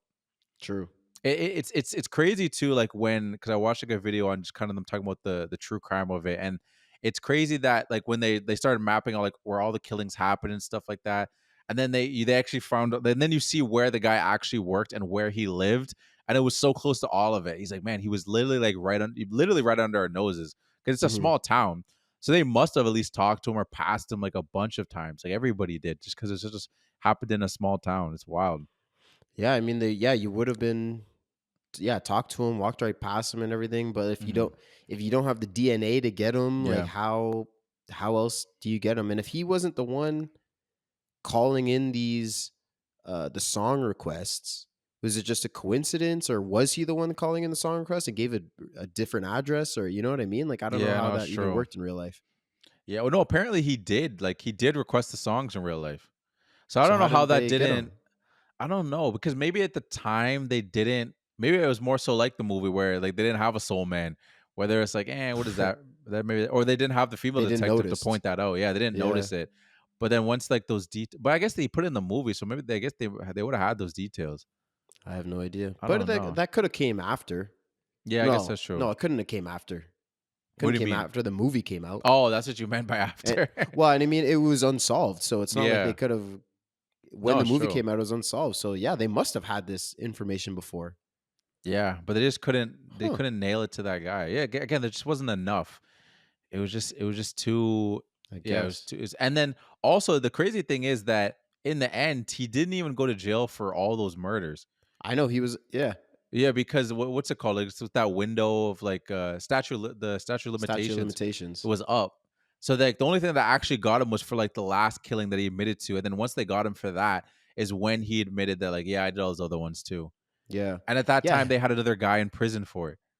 Oh, really? Oh, you didn't see that? That I didn't see. That's where this is where it ties really crazy into the movie. For I think it was for the eighth killing, they tied it to another guy, and they claimed that they found like his body hair or whatever, like on scene or whatever. But it was in a way that was just like it kind of seemed like random, and it was just like it kind of seemed like it was placed. And it turns out that he came out and said this like, yeah, man, like they abused like basically also from the movie, basically like they abused me. They've like they really did their most to make it seem like I was the killer, and then they straight up just threw me in there. Like I worked at that place, like I wasn't like connected to anything. Like I'm just like this regular like guy, didn't have like any connections, didn't have a lot of money. So then I just got thrown in prison, got swept under the rug, and I went to prison for like 30 years. And Oh now I'm my out. god. Yeah. And like, and you know what the messed up thing is? Like they end up giving him $1 million. That was the settlement for Wow. losing 30 years of your life, basically. Wow. That's insane, dude. That's insane. Well, 20 years, but still, it's still crazy. That's all. Yeah, that's that. Yeah. Oh my god, Only that a is million dollars, insane. bro. I don't know if I mean, there's an amount of money you can put to yeah, it, that's what I was but a gonna say. million is definitely not enough. Not yeah, I feel you. Yeah, yeah, I feel you. I don't know what the number should be, but it should be higher than that. I mean, the fact that yeah, I mean, so they just framed this guy. Yeah. They just planted this guy's hair, beat the shit out of him. So like that. See, what's crazy to me is like this is real. Like Yeah. that actually happened. Like these guys were just beating the shit out of people, forcing them to make confessions. And this is just on one case. I'm sure this Yeah. happened for all sorts of other things. If 100%. they did it for this, I'm sure they did it for all sorts of other shit. So that's messed up, dude. It is really messed up. I mean, it was the first ever serial killer case in South Korea. Yeah. It was huge thing, and like obviously that it was also well, actually not surprised that I'd say took so long to make a movie about it. It doesn't necessarily need to make a movie about it, but in America they go over there pretty fast with those with those things. Yeah, I don't that's think the true. rest of the world is as quick to like let's make this into an entertainment piece. Right. Like Yeah, as we shouldn't, but no, exactly. We have like 50 Jeffrey Dahmer TV shows and yeah. movies. Probably two more coming out next year. Oh yeah, Gonna absolutely. milk Yeah, we haven't seen the milk it. last of that. A thousand Oh, percent. definitely not. It was interesting though that he was already in jail for killing his sister-in-law. Yeah. He raped and killed his sister-in-law, and then they were able to find DNA and match it up to these Well, then killings, he and that's admitted. when Yeah, and and then then he he ended up admitted. admitting it. But like, so I just couldn't stop. I guess his mind is just broken and like had to keep doing. I mean, the point that you made where he goes back to the scene of the crime when he couldn't do it, so that at least like I don't know appeases the Yeah, the urge or drive or whatever, or whatever the it is. yeah, Yeah. yeah, just sicko, man. Yeah, absolutely crazy. Did you have any specific I had some like some fun facts because we're getting Okay.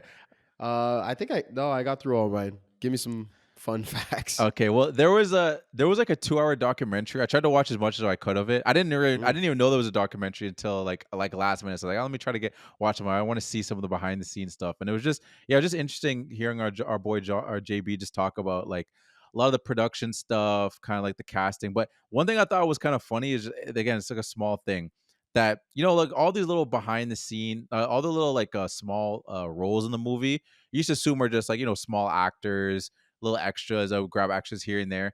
But a lot of the characters outside of the main characters were literally just people on staff. Like it'd be like the writers, like the grips and stuff, and he said that it was like a funny thing of like, yeah, we did that for us because like a funny inside joke, and it was just like we'd have them like do a scene. Like one of the scenes is like when the production guy was one of the guys like riding the bike, like in I can't even remember the specific scene, but just like a random guy riding the bike. And okay. another one is just like the writer plays the photographer. So you remember when they go on the steps and they all like put their fist up and taking a Oh picture? yeah, So that's one of the writers. There's yeah, also like the scenes when like they're investigating people. Also, those are all actors too. And he said it was like one of the things that they did because it was like a way of like because long shot like shoots and stuff like that, just a way to energize everyone on set because like they'd rip people. They'd be like, "You call that acting?" It's just, it's just like little stuff like that. He'd be like, "Yo, I'm trying, nice. yo, I'm trying." Just like little goofy stuff like that, just constantly. Like a lot of the people like in that karaoke bar too were just people like for Okay, doing yeah. different jobs on set, like production people. But like, yo, get in there. And he's like, "What do I do? Just do something." That's so awesome. Yeah, just like little fun things like that, just to keep it light. Obviously, it's a dark topic, and it's like Right. in long shoots. So like that's how the way of them just keeping things light, which I thought was hilarious. Yeah, that is. I mean, to keep things light, because you're right. Like it's a depressing story, Yeah, so to keep things light, that's fun. But also, I guess maybe the first thing I thought of was like just saving on the budget. yeah, that's If true. you could just get these guys that you don't have to pay any extra actors or anything, you're just using the same people that are doing different jobs. But that's funny that they're like cracking jokes on each other, just like roasting each other through the sets, and that's amazing. And the last thing I saw too, which is kind of brutal, that last scene that we saw that was like pouring rain was like they talked about it was like it Mm. was in the dead of winter. They talk about how miserable it was. Ooh, They're like, yeah, it was freezing. We had that rain on us, and it's like everyone was doing their best not to slip on the track because like we tried to shoot something, and then immediately they'd come in and start torching the tracks just so they went. And people were slipping a little bit. Like sometimes there were scenes where like they were slipping. Like, all right, let's shoot that again. Try to torch this down. But then we got to because of pour on them, ice. and yeah, because of ice. But then we got to pour the rain on them again. It's gonna turn to ice in like 2 seconds again. Oh my god, it was below freezing, Yeah, they and actually these had to guys are put like soaking body wet. suits. Yeah, no, they put Oh, body suits under to keep themselves warm. I'm like, man, damn. dedication to the craft, man. Hey man, why didn't they shoot that scene first or something or I last? don't Like, know. Maybe they're what are shooting they the whole doing? thing in winter, so they didn't have. I Yeah, don't know. Maybe maybe. they just didn't plan. It was only his second film. He didn't. I guess he didn't. Wasn't planning it right, Yeah, which is crazy. This is pretty good for a second film. it's amazing for a second film. Yeah, it's Pretty insane. good. That's why he's up there, man. That's why he's in Yeah. rare air. Well, we're gonna see next week. We got Mickey 17. Yeah, no, 100%. I'm We didn't excited to see. mention that. We didn't mention that before, but Yeah, that's true. you excited? Did you watch the trailer? I know you're not a trailer guy. Well, I've seen the trailer just from like Okay. watching other movies. I didn't like go out of my way to like watch it on YouTube or Oh, anything. okay. But like when I went to go see, I don't know if it was even I think I saw when I saw. Actually, no, it wasn't Complete Unknown. I don't remember what it was, but I saw it in theaters. I did Okay. see the Yeah. trailer. It looks interesting to me. I think this movie, the one thing I like about his movies and kind of like his trailers and stuff is like I feel like if this movie, for example, looks pretty light, you know what I mean? But Mhm. the way he makes his movies, I know there's gonna be some like deep meaning to it. You know what I mean? There's gonna be some. He wouldn't have read this book and picked it if it was just some goofy, funny, Yeah. you know what I mean, just clone movie type thing. I was like, there's got to be something else. There's something here that he was like, this is something that I feel like is important, or I just feel like I can speak on this specific topic or work in some of my own themes into Mhm. this movie without changing the whole construct of the story too much. So I'm excited just to see where the movie goes. I can tell it's gonna be a light movie. I don't think it's gonna be like this.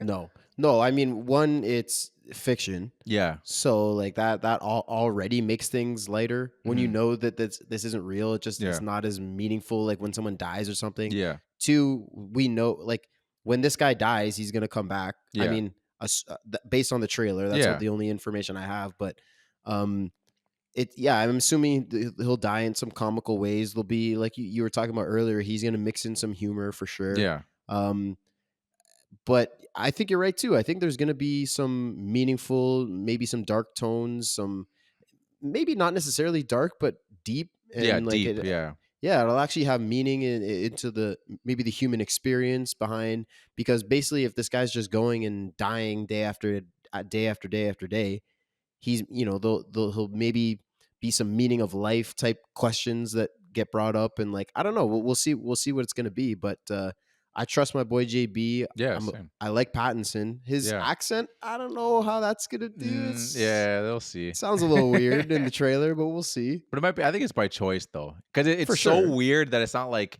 he's messing up doing an accent. It's like we're going for No, weird here. but what I mean is like, Oh, is well, it gonna work? oh, okay, that's fair. Yeah. Like, yeah, sure, you can you do it intentionally, but you can do something intentionally and be like, I didn't really like it. No, And that's I true. don't think it's gonna make or break the movie, No, but no. For it sure. could be something I'm like, why didn't he just talk normal? That's true. Like, Maybe, maybe there's a reason that he talked. I don't know. We're gonna see. yeah, we're gonna see. I'm excited to see it. Maybe it's gonna be like on some Groundhog Day ish. You know what I mean? Because we talked about how like he keeps dying and dying, and then he comes like, Yeah. I'm God. You know what I mean? I'm Like God. maybe, and like they only do that for a little bit, and we both really like that part. But maybe like this is gonna be another like, well, we can get really deep into that. Let me Mhm. put my hands on this and like let's we'll see. We'll see. Hey, man, and next week that'll be our next week's episode. Yeah. That's not a spoiler or anything, No. but like so. Yeah, if you guys are excited for the movie, I hope you are. Go check it out in theaters, because next Wednesday we'll be talking about it. Mickey I'm excited 17. for it. It's gonna be cool. Let's go. JB, With that because being this is his new what? one since he hasn't Parasite. Snowpiercer. No, it says Parasite. What do you mean? Oh, you No, mean Snowpiercer English? was after. Snowpiercer was before Parasite. Yeah. Oh shit! That was like way before. It's like isn't that like 2016 or something like that? No, there's no way. It's I gotta- 2013. I'm looking at, I'm still on the Snowpiercer thing. Oh, It came out in 2013. You're right. Oh snap! Why did I think? Oh, I don't know. He made like 2 movies after Snowpiercer. oh shit. Well, I don't know. I think it was because I guess it was just because The it was order American. you watched it? Oh, okay, no. Is it the order I watch it? I don't know when I watched Snowpiercer for the first time. Maybe it definitely could be, but should we get to the filmies? Let's get to the filmies.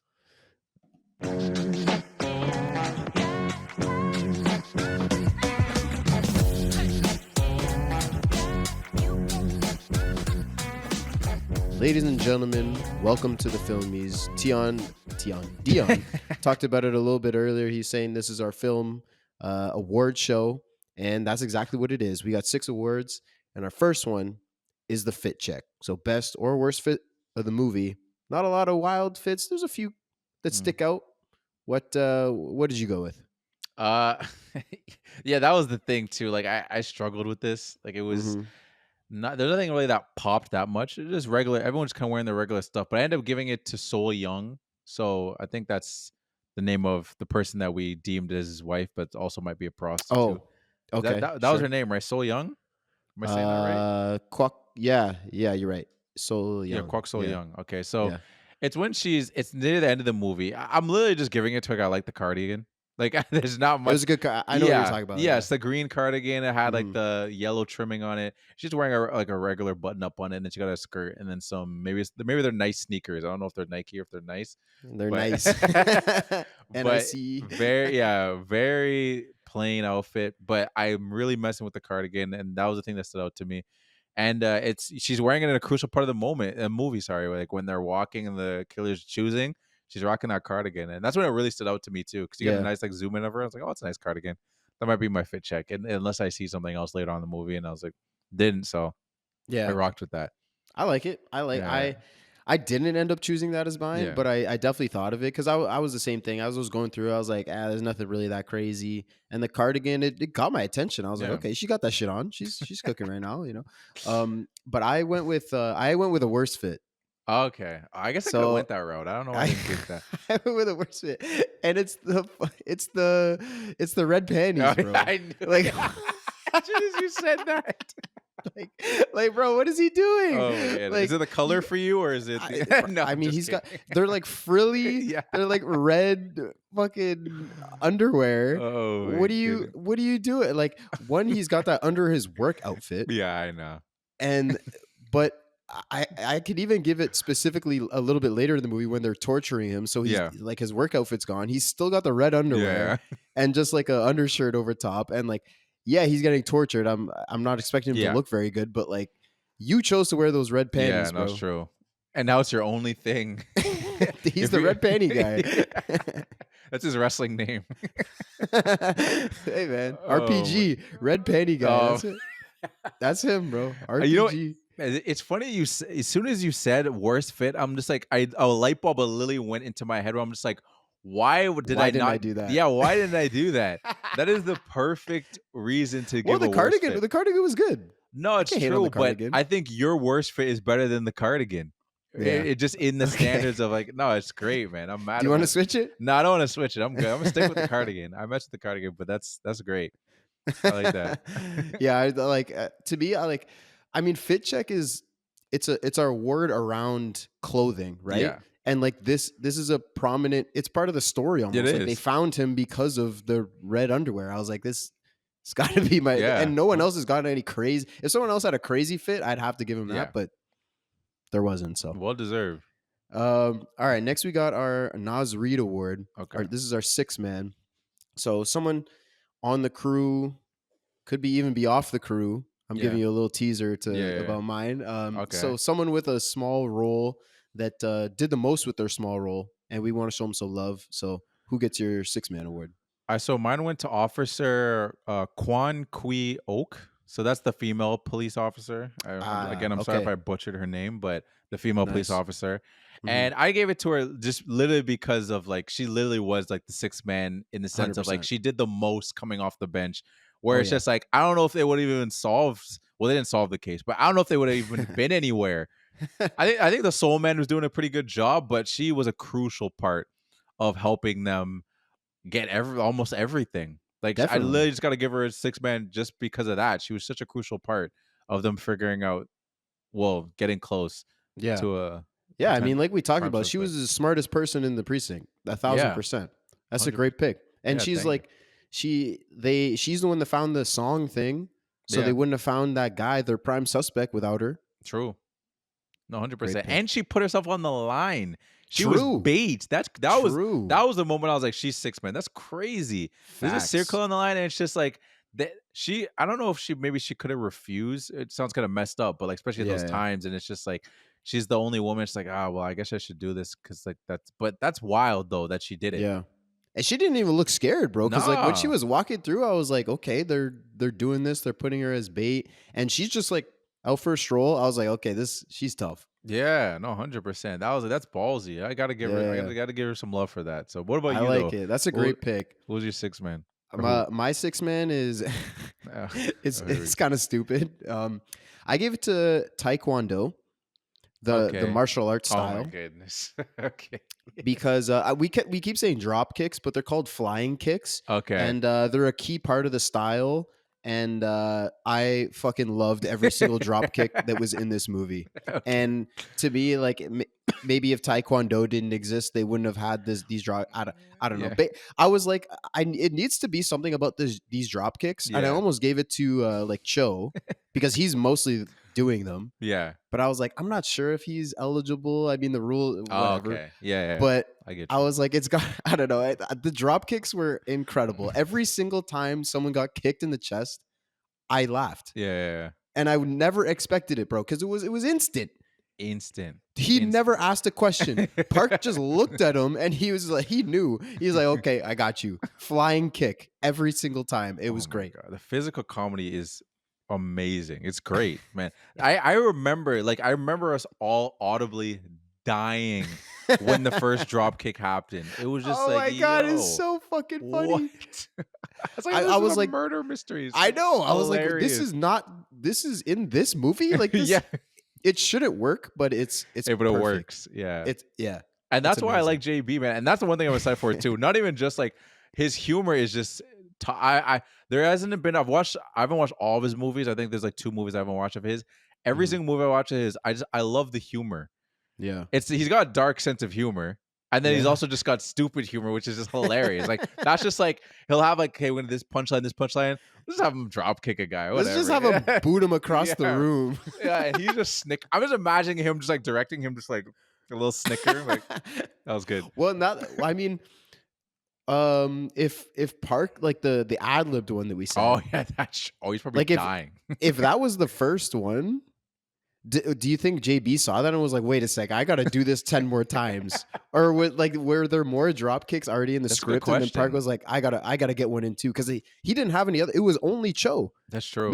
Maybe Song Kang Ho, who plays Park, was like, nah, I gotta get me a drop kick. Fuck that. It's true. Yeah, you got jealous.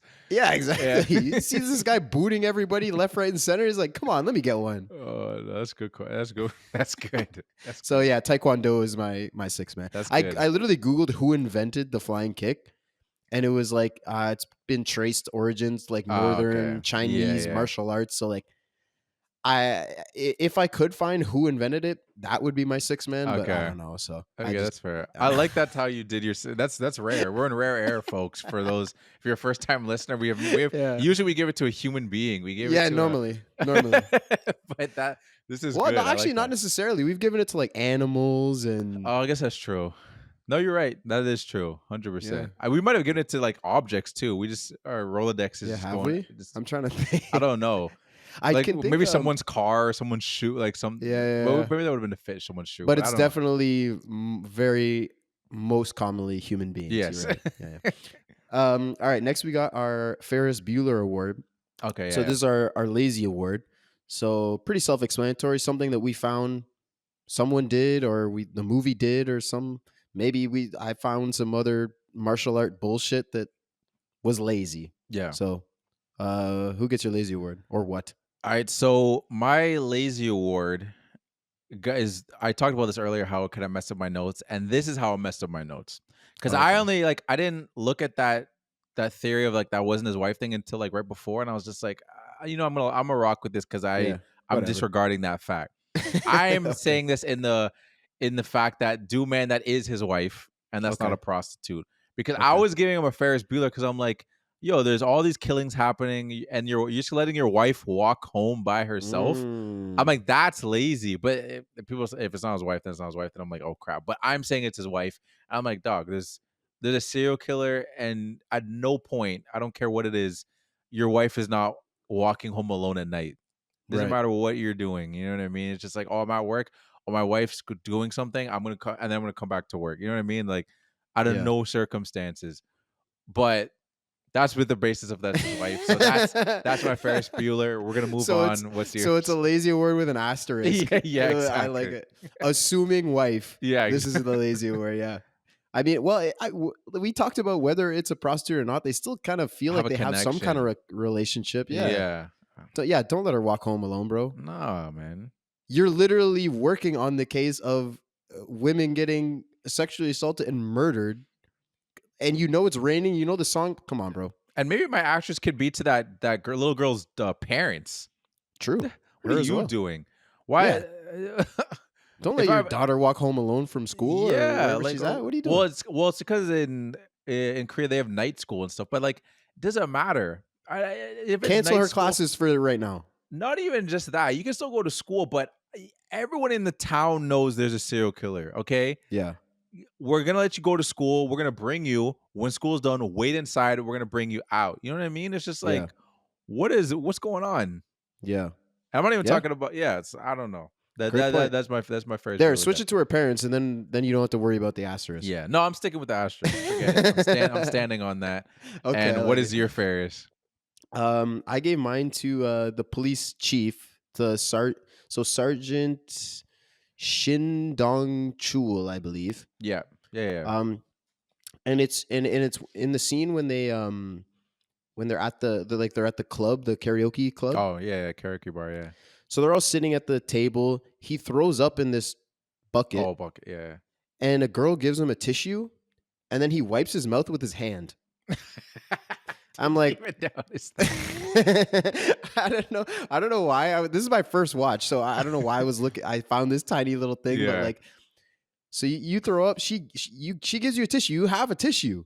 Use the tissue. He then wipes his mouth with his hand. I'm like, what are you doing? I don't even know if that's lazy. This is just like stupid, but like whatever. No. That's He's getting my good. lazy word. That's funny you even caught that. This is my second time watching it, and I didn't even catch that. I have no idea why. I was looking at the back. It's like behind our two main Yeah. characters who are talking to each other, and I just saw this one thing. She gives him the thing, and then he wipes his. I was like, what are you doing? You have a tissue in your hand. No, that's good. Whatever. No, that's 100% good. Well deserved. No asterisk. No Yeah, asterisk. no for mine. asterisks. That's good. All right, next we got our quote. What was your favorite quote? So my quote went to Detective so our soul man. The Soul Man. So okay. Taeyeon or Tae-yoon, Taeyoon, sorry. I think. Yeah. Yeah, and it's at the end of the movie when he finally sees the paper that like the document that says, DNA? yeah, the DNA paper, and the line when he says, "This document is a lie. I don't need it." I was like, "Oh, that's hard." Because then I was like, "What is he about to do?" But I thought that was such a hard line because it definitely highlights his switch in character. Because this was the calm, level-headed guy when he came in. Yep. He would let that took the drop kick, and it's not like he was like aggressive back, like, oh, now we're fighting. They slowly thought the movie got a little more aggressive, and like he was just consumed by. We talked about it earlier. It's kind of like the guy from Zodiac in that sense, how he just became obsessed with the Zodiac killer, Right. lost his wife and all Yep. that stuff.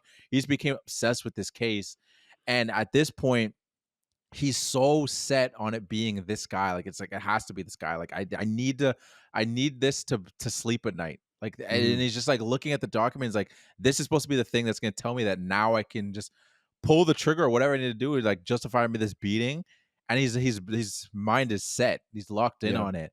And he sees the paper and it's not like that which you might see in some movies or some things where it's just like he might take a deep breath and be like, all right, this isn't the guy. But the fact that he said this document is a lie, I don't need it. I was just like, yo, that I remember the first time I watched it, I was like, oh, what's he about to do? Yeah. I thought that was so strong. But what about you? That's a really good point. And dude, this is almost cooler than a certified. Cause so I don't have the same quote. Okay. But it's almost the same because I gave it to Detective Park in Yeah. the same scene when he's looking him in the eyes Yeah. and he says, "Fuck, I don't know." Oh, And it's for the same reason. It's Yeah. the switch of his character. Yeah, Right at the yeah. start of the movie, he would have looked him in the eyes and said, "Yep, that's him." Yeah. Like I can see it in your eyes, right? But he's like, "No, I don't actually know. I'm not bullshitting anymore. Like this Yeah. is the DNA test is right here that says it might not be him. Like I'm gonna go on facts, and I'm looking him in the eye, and I don't know." Mhm. And like I didn't expect that. I expected him Yeah. to look in the eye and be like, "Yep, it's you." Mhm. And then he said, "I don't know." And so it just shows that switch. And you did the exact same thing for Soul Man. It shows the Yeah. switch of his character. So it's not a certified, but like Yeah, we but have so close. Yeah. it's so close, dude. No, that's like well, at first I was like, "Oh snap, are we on the same point? We're on the same reasoning, but just for the Exact different same characters." reasoning, just different character. And this Yeah. exact same time in the movie. Like Yeah, these are it's 2 crazy. minutes apart. That's wild. Yeah, it is wild. But hey, that's sick. I like yours too, because yeah, that's a good quote too. Because yeah, it's such a defining moment for that character where it's just like, oh, before, like you said before, early in the movie, he would have been like, he maybe would have tried to bullshit. Yeah. And Yeah. Soul Man, the opposite. Like we didn't expect this from him. No. To be like to look at a document, an official document, and be like, "It's a lie. I don't need Yeah. this." So he became Park, and Park became him, and like both of our. That's sick. No, that That's is sick. dope. No, I like it. All right. Next, we got our second last award is favorite scene. What was your favorite scene? So my favorite scene, and but it's part of the reason why I skipped over it and I let you do a lot of the talking, is when that killer comes out of the grass to kill that girl. Ah, I that's a good purposely one. I mean, I didn't actually purposely mean to jump over it completely. I think I just missed it in Mhm. my notes, but I didn't want to go too like, deep on it. But you brought up a lot of the great points of that scene. It was just so, um, first of all, it was just so well shot. I think it was Mhm. one of those moments in the movie where, again, this is early in the movie where it's still been kind of light. There's still like these dark tones, but the tension buildup in it is just so great. Again, like we just see her, she's walking, she's innocently whistling. We see where she has to go, and especially that moment when the head pops up, like you Yeah. mentioned, you're just Yeah. like, oh snap! I'm like, Yeah. is she gonna make it? And like you're probably thinking like, no, we're early in the movie here. She's probably gonna get got, but like, how is it gonna happen? Is it like he's gonna come from behind? Is it gonna be like whatever? And just that crawl out and then it's just Crazy. doom, and then fade to like the fade Yeah. immediate like fade to black. I was just like, oh, that was Yeah. crazy. That's Yeah, an he intense crawls up on her like a freaking raccoon, man. Yeah, and it was He's freaking insane. psycho. But yeah, you're right. The buildup is crazy. I shouted out also like that shot that I liked of the umbrella, and you have like the wheat moving. Yeah. Like there's a lot of landscape shots of like the fields because it's a very rural town, Mhm. and like just like stuff moving in the wind. It just looks really cool. It's so dark. When he pops his head up, I'm like, oh shit, Yeah, no, she's it's fucked. absolutely wild. And yeah, Yeah, that that's a good pick. that scene stuck with me. I think I knew before I even like rewatching the movie that I was gonna be right. It was gonna be that or the ending scene because they're Yeah, both so powerful. As we were just talking about how powerful that scene was, and in the end, I just went with this because I was like, yeah, when I saw it again, I was like, I got chills. I was like, oh, this scene yeah, is yeah. so good. This scene is It's so good. good. What about It's a good pick. what about you? And I mean, like you just said, mine's the final scene. Okay, yeah, So it was either that or yeah. this one, and mine's the final scene of the tunnel. I mean, we've talked about it the whole episode about the characters flipping. I don't need to say Mhm. any more about that. I thought it was really JB was cooking here too. Like I think he directed really well. Like they really take their time Mhm. in this scene. Like we have the fight between the Soul Man and our prime suspect, Yeah, and you know he's beating him a lot yeah, and yeah, asking him the questions like, tell me, I know it's you. And again, you shout out, he's like, yeah, I did it, I killed her. Is that what you want to hear? yeah, And like they really let us sit and think about what's happening and feel what's happening in this moment, what these characters are going through. He knocks the gun away, and then Park comes in, and we have this whole sequence. And when he's looking at him in the eyes, like we get the close ups of both of them back and forth. Again, he's taking his time, and we're yeah, sitting in it, and we're looking at them dead in the eyes, and we can think and like kind of analyze and like, is this the guy? Is yeah, it him? And like he kind of leaves it up to us to think about it. I thought it was directed really well. And then the final visual of him like walking away into the darkness of the tunnel, yeah. cherry on top. Great scene. And like, and again, we even more depth with that too. Just of Dooman stops Soulman from shooting him. Remember, he's Yeah. still about to do the shot, and he stops him, and the shot hits the top, and we see the guy on the ground. Like, oh, did he get shot? And then we Hmm. see him in that little scene of him. We see him get up and then make his way out into the rest of the tunnel. Which I have two things about that. Not even like shitting on the scene, but one is just like, where are Where's you he going? going? Yeah. Where are you going? And like, what if a train comes by? Like, Yeah, yeah, totally. you're not leaving much room for like to get out of there. And also too, you're still handcuffed. That's yeah. I was thinking the same thing. I was like, you're handcuffed. I mean, I guess you'll just find a way to cut them off eventually. It's Yeah. not that crazy, but like, you're right. That sucks. Two, where are you going? And three, to me, he's maybe what, like 40 feet away. Yeah. So if Soul Man was really that pissed off, he could still go get him. Yeah, no, that's true. Like, because Dooman pushes him on the other side of the train, Mm, right? yeah. So the train's going by, and then when it stops, he looks up. He's like, "Oh, he's not there." And then he looks away, and like I said, he's like 40 feet away. If you really wanted to get him, you could still go Oh, get him. 100%. 100%. But no, it worked well with the scene and just how and just Yeah, like yeah. a conclusion of the scene. But it is like a funny thing when you're just kind of looking and wondering like where is he going? Where A is he train just going? went by. I don't know Yeah, how you often they come by. and I But don't know how long this tunnel is. Like it's pitch black, so it's yeah, not like it's a quick bridge or something. Like he's gonna be walking a while. that's what I'm saying. I don't know. All right. Last but not least, we got our MVP. Pretty self-explanatory. Yeah. Who's your MVP? So I had to give it to Bong Joon-Ho. I had to give it to our boy JB. Initially I was gonna give it to what's it called? Song Kang Ho's character. So like the Detective Park Dooman. Mm-hmm. And but I'm giving it to JB overall just because he helped write and direct the movie. And to me, I mentioned earlier, like it's crazy how it's just his second film. And I one of the things I really love about his movies and is just the balance of humor that he finds to put in all his movies with having sometimes in these such serious tone movies, or just like, and there's always some depth to his movies too. And not saying there's anything wrong with like you make like a popcorn movie, whatever it is. It's not like if this guy's a popcorn movie, he's not a real Yeah. director. You can make a Yeah. popcorn movie, it's fine. Like Spielberg has a lot of popcorn movies, but he also has some like deep like Schindler's List movies too. You know what I mean? Mhm. They're like, or some like Lincoln, stuff like that. Like have deeper things. Bong always finds a way to have some deeper meanings in this movie. I think this movie touches on a lot, and I'm still venturing more. Like I want to continue watching that documentary just so I can see more about the depth, because I feel like there's more to it. I definitely think there's some like culture nuances that we're probably missing on. There's a little Yeah, for bit of sure.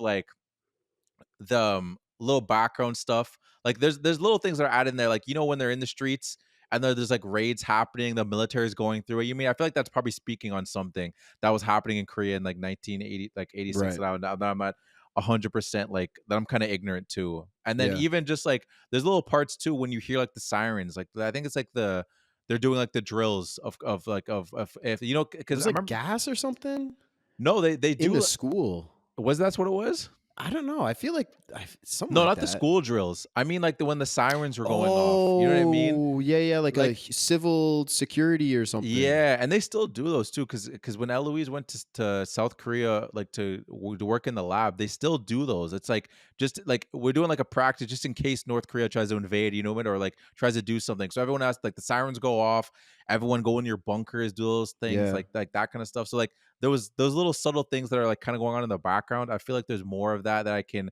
kind of like maybe see more maybe from that documentary, just doing more research.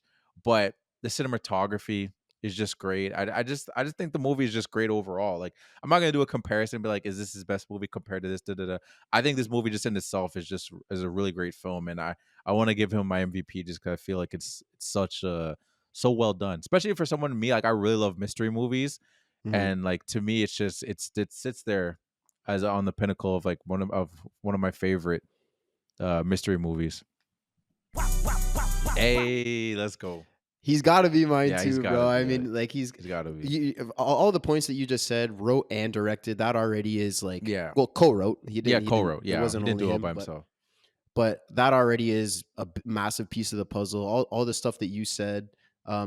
I also, yeah, I love mystery movies. I love thrillers, and it's not. I don't love horrors, but like this Yeah, isn't a horror. Like the stuff, yeah, like your favorite scene. Like the hair on my neck was standing yeah, up, but I'm not like it's not like a jump scare. Like I was yeah, like the build up to it. It's great. I also a thing that I love about this movie so much is that it's not. It's about the mystery. It's about who is the killer, and we're trying to find it. But it's also about these two guys, yeah, right? And we talked about their character arc, and we have these other side characters, and they have their time to shine too. But it's mostly about these two guys, these two characters, and the mystery, and working that in. The eerie feel that just yeah, was throughout the whole movie, like every single time they're looking at a body, and they're at the autopsy. Like it's just everything just feels so uneasy. Like yeah, you never feel super comfortable in this movie. You never know exactly what's going to happen next. I mean, you're the cultural stuff. You're totally right. Like because even the drills that you were just mentioning, like I forgot about. Like they yeah, to me they didn't mean anything in the sense of like I didn't understand it because I've yeah, never done that. I've never had like a siren go off and I have to get a knife and yeah, be ready to defend myself. Like to me, I don't even know what that is, right? So yeah, like, but that makes sense when you lay it out like that. And if you're living in Korea, then that would be a meaningful part of your life. So like yeah, making this stuff so authentic is something that he added to this. And like I pointed out all the well directed scenes that I really enjoyed. Like his direction was on point. The writing was great. Cinematography. He killed this. yeah. No, it's and to even go to add on to your point too. Like it's such a. It's not just about the mission; it's also about the characters. Like it's such a Mhm. good journey of just seeing like grief And the and drop anger kicks. and the drop kicks. Yeah. But yeah, just like yeah, display it's the grief and anger and just Mm, seeing the just the balance, and then also just the change of those things that go through the characters. And also another thing we talked about too is just him showing that representation of what it was like in the sense of how the police um mm.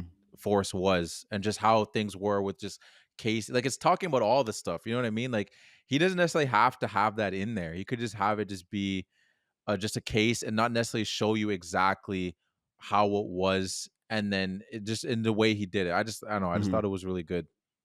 Yeah, totally. Well And done. I think another thing that we mentioned early on, but I think he deserves credit for as well, is that this is based on a true story. So he, with victims' families that are currently alive, Yeah. so he did this all tastefully as well. Yeah. Like to take a movie about a serial killer and add humor to it, but not make it like unvalidate the victims, and Mhm.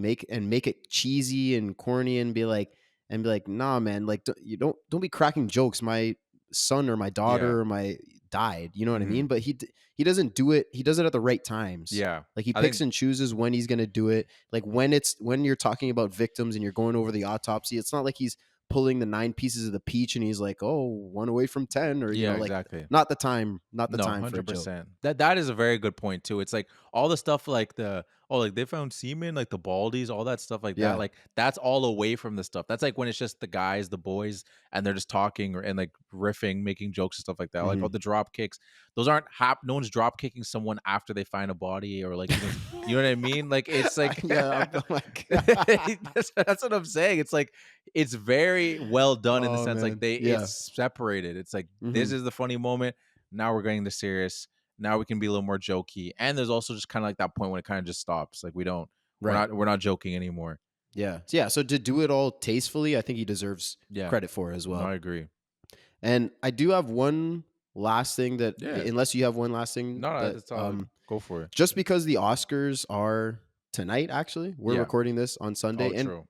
we're a movie podcast. I feel like we'd be remiss to not even mention them. Yeah. I mean, I had posted that poll on our Instagram, Yeah. and 65% of the people said Academy is buns. Yeah. I mean, that's the option that I gave, so Yeah. that's what they picked. But like, I mean, I was surprised. I mean, you and I were talking a little bit about this, and like, and I know you voted on it, and you said you were kind of in the middle. Like, they have merit, but also, it's not always perfect. So Yeah. like, I was surprised though. 65% of the people weren't really feeling the Oscars. Yeah. No, I don't know if it's a mix of kind of all the stuff that's going on now with like Amelia Perez, and it's just like Mm, again, I still haven't seen it.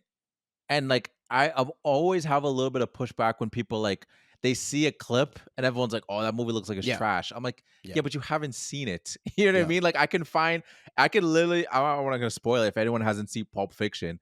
There's a certain scenes, if I just played you that one scene, like, "Oh, that movie looks like it's kinda weird, looks kinda trash." It's not. yeah. Spoiler, Pulp Fiction's not trash. But, like, you can find Hot any take. one scene in a movie and then, like, maybe it's not Oh, the greatest absolutely. scene, it's like a weird scene, like, "What the hell is this movie?" I'm not gonna just base it off like a scene that everyone thinks is kind of weird. I need to see the movie first. Do I think it's nominated for 13 things? Is probably is sounds a little fishy to me. Yeah. It sounds a little fishy that it's got so many nominations. I think there's a lot of behind the scenes gifts being given and perhaps maybe Yeah. and stuff like That's that.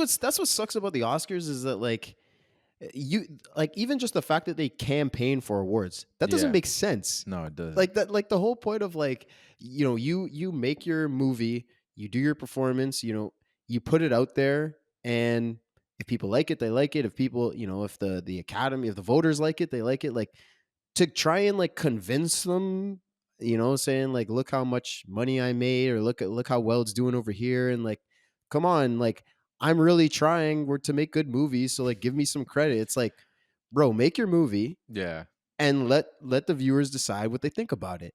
And you know what I mean? Like, you do your best. But at the same time, on the other side, I do think that the Oscars are good for the industry, yeah, in the sense of, it gives actors, directors, members of the crew, editors, everybody, incentive to work hard and like create bigger yeah, and better projects. I mean, a lot of people, especially artists, are self-motivated. They want to make a piece of art that's the best that they possibly can, because they have a vision, and they're self-driven. yeah, But I do think it gives it a little extra juice. It adds a little bit of competitiveness in the industry, which just creates better product for us, the yeah. consumers, the viewers. So Mhm. I do think it is good for the industry, but like, Also, yeah, I feel like there's some shady, weird shit, and they're pretentious as fuck, which I hate. Yeah, no, that's the thing that gets annoying too. And it's just like, again, to go to your point, like talking about the good parts of it, it's no whether or not people have their opinions on it, whatever it's like, oh, this is buns or whatever it is.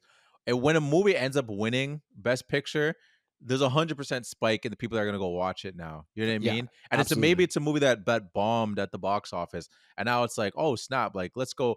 Like Parasite, I think did pretty well, like at the box office. I don't think it bombed or anything, but it wasn't like this smash hit that like everyone was talking Mhm. about before it won. It Right. won. Everyone was like, "What the heck? A Korean movie won Best Picture? Like, let me go check this out." And everyone was like, "Oh snap!" If that didn't get win, it might have just been sitting there and like film people have been like, I think most it's still film people that end up going to watch it. There's probably some people that didn't like. I think of my sister, for example.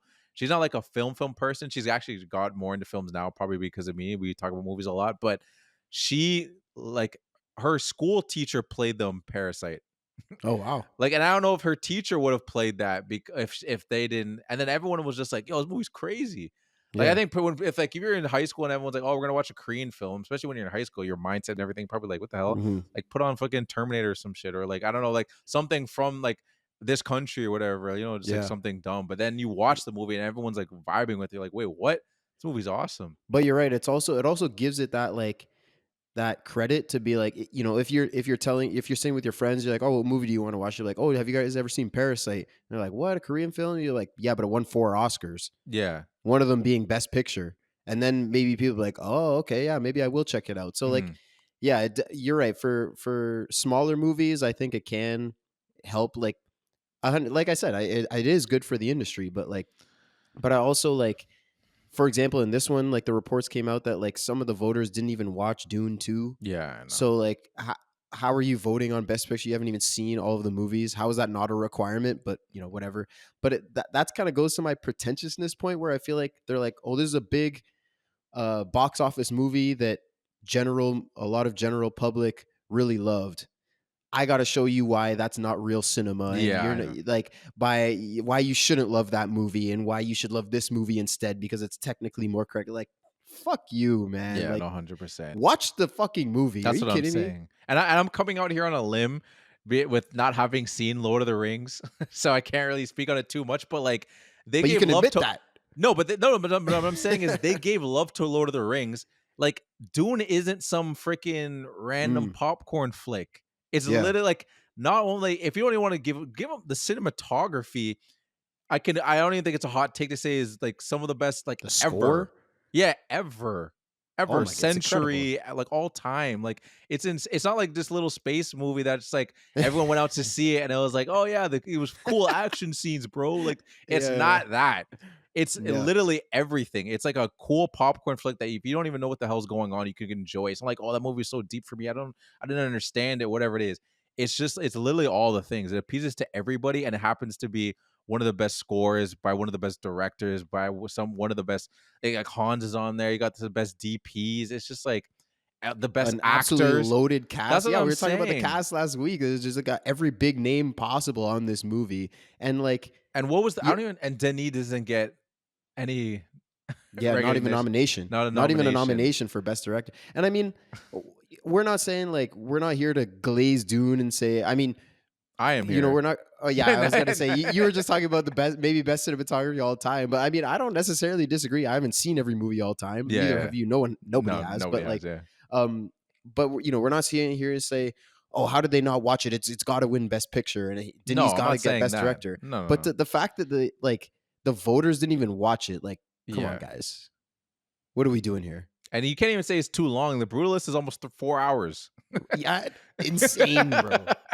The Brutalist Insane. is 3 hours and See, a but that's a half. movie people movie, and Yeah. you wouldn't understand the technicality of it and the I'm gonna watch The juxtaposition of Brutalist Adrian too, Yeah, but I just don't understand just why they they're didn't just watch it. self-important douches, man. In my opinion, they're like, nah, you got to understand. Let me tell you why the movie that you like sucks. That's what a lot of people in the film industry are like, Basically. and I fucking hate that. And that's what we're fighting for here at the film room. But we're gonna see what happens with the results. Yeah. Obviously, this is coming out on Wednesday. All the results will be out Yeah. by the time this comes out, but obviously we pre-recorded this, so we don't have any of the results. But I don't know. I'm still gonna interested to see at least the result. I'm not gonna watch them. I don't really care to watch them. Yeah. But at least the big awards, I'm interested to see who wins though. Yeah, true. And You have maybe any, we should do like whatever wins Best Picture. We should do maybe yeah, man, at some I point. wouldn't be Just opposed to that. I mean, yeah. do you have any what's it called? Predictions? Predictions. Yeah. I don't got a single because, like I said, it's a lot of it is like campaigning and like what's going on in the Twitter sphere, and I don't follow all that shit. I just like to watch good movies. That's fair. How many have you at this point? How many of you seen Best Picture? Best Picture noms? Yeah. I don't think many. Dune 2. What else is? I haven't seen Amelia Perez. I haven't seen The Brutalist. What else is nominated? Wicked. Let me look. Uh, I haven't even seen Wicked. I want to watch it just before the second one. okay, Wicked, I the decided. Let me look it Honora, up. the Substance. Honora, I haven't seen. I really want to watch. No, I have. Is it only Dune 2? I feel like there's 2. Let me look. I'm still here. Oscar. I'm still here. I heard I'm still here is really good. Nickel Boys. That's Nickel Boys. I heard is really good. Oscar Best Picture nominees: Amelia Perez, A Complete Unknown, Oh, complete on Conclave. Conclave. Yeah. Bro, all these were on my list, and like I wanted to watch them all before Christmas. They went in theaters for a little bit, and Mhm. I don't know, just with the craziness before the holidays, I wasn't able to catch them. No, that's so. fair. I'm We- definitely going to watch them. but Yeah. I've only seen. We just named them all, but Yeah, I guess based off what you've seen. I've only seen Doom Part 2. You've seen a bunch, eh? What do you think? I've seen The Substance. I've seen Conclave. I've seen Honora. I've seen A Complete Unknown. I want the two ones that I've been wanting to see, which I might actually see this week, is I'm Still Here and maybe The Brutalist. Mm-hmm. But I think Honora. Well, I think what's it called, Mikey Madison or Demi Moore. It's I think it's between those two. Based on what I've seen, they're gonna win best Right. because both of them are incredible in their roles. The Mikey stuff is just like, again, you haven't seen Honora, but to me, and I think Honora will probably get one of those things where now it's been talked about so much that people are gonna do the thing where it's just like, oh, movie's not that great, it's overrated, just because it's been so loved. But Yeah. to me, I think the main thing about that movie is just how lost she got in the character. It's like Mm. I don't want to compare it to something, but it's just like when you see someone act in the different movies and you see them in interviews, and then you see them in a movie, and you're like, and this feels real. I'm like, I feel like she is that person, and she's not that person at all. Like it's just Yeah. she got so deep into that character. That's crazy. And then Demi Moore in The Substance she's just so great in that movie. She's just really good in that movie.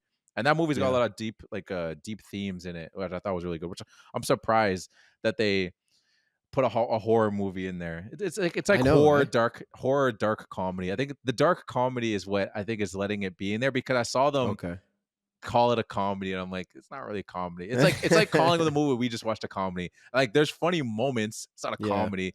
That's Yeah, that's the yeah. way they justified, I guess, putting it in there. They're like, oh, it's not that Eh, nasty well- horror thing. It's a comedy.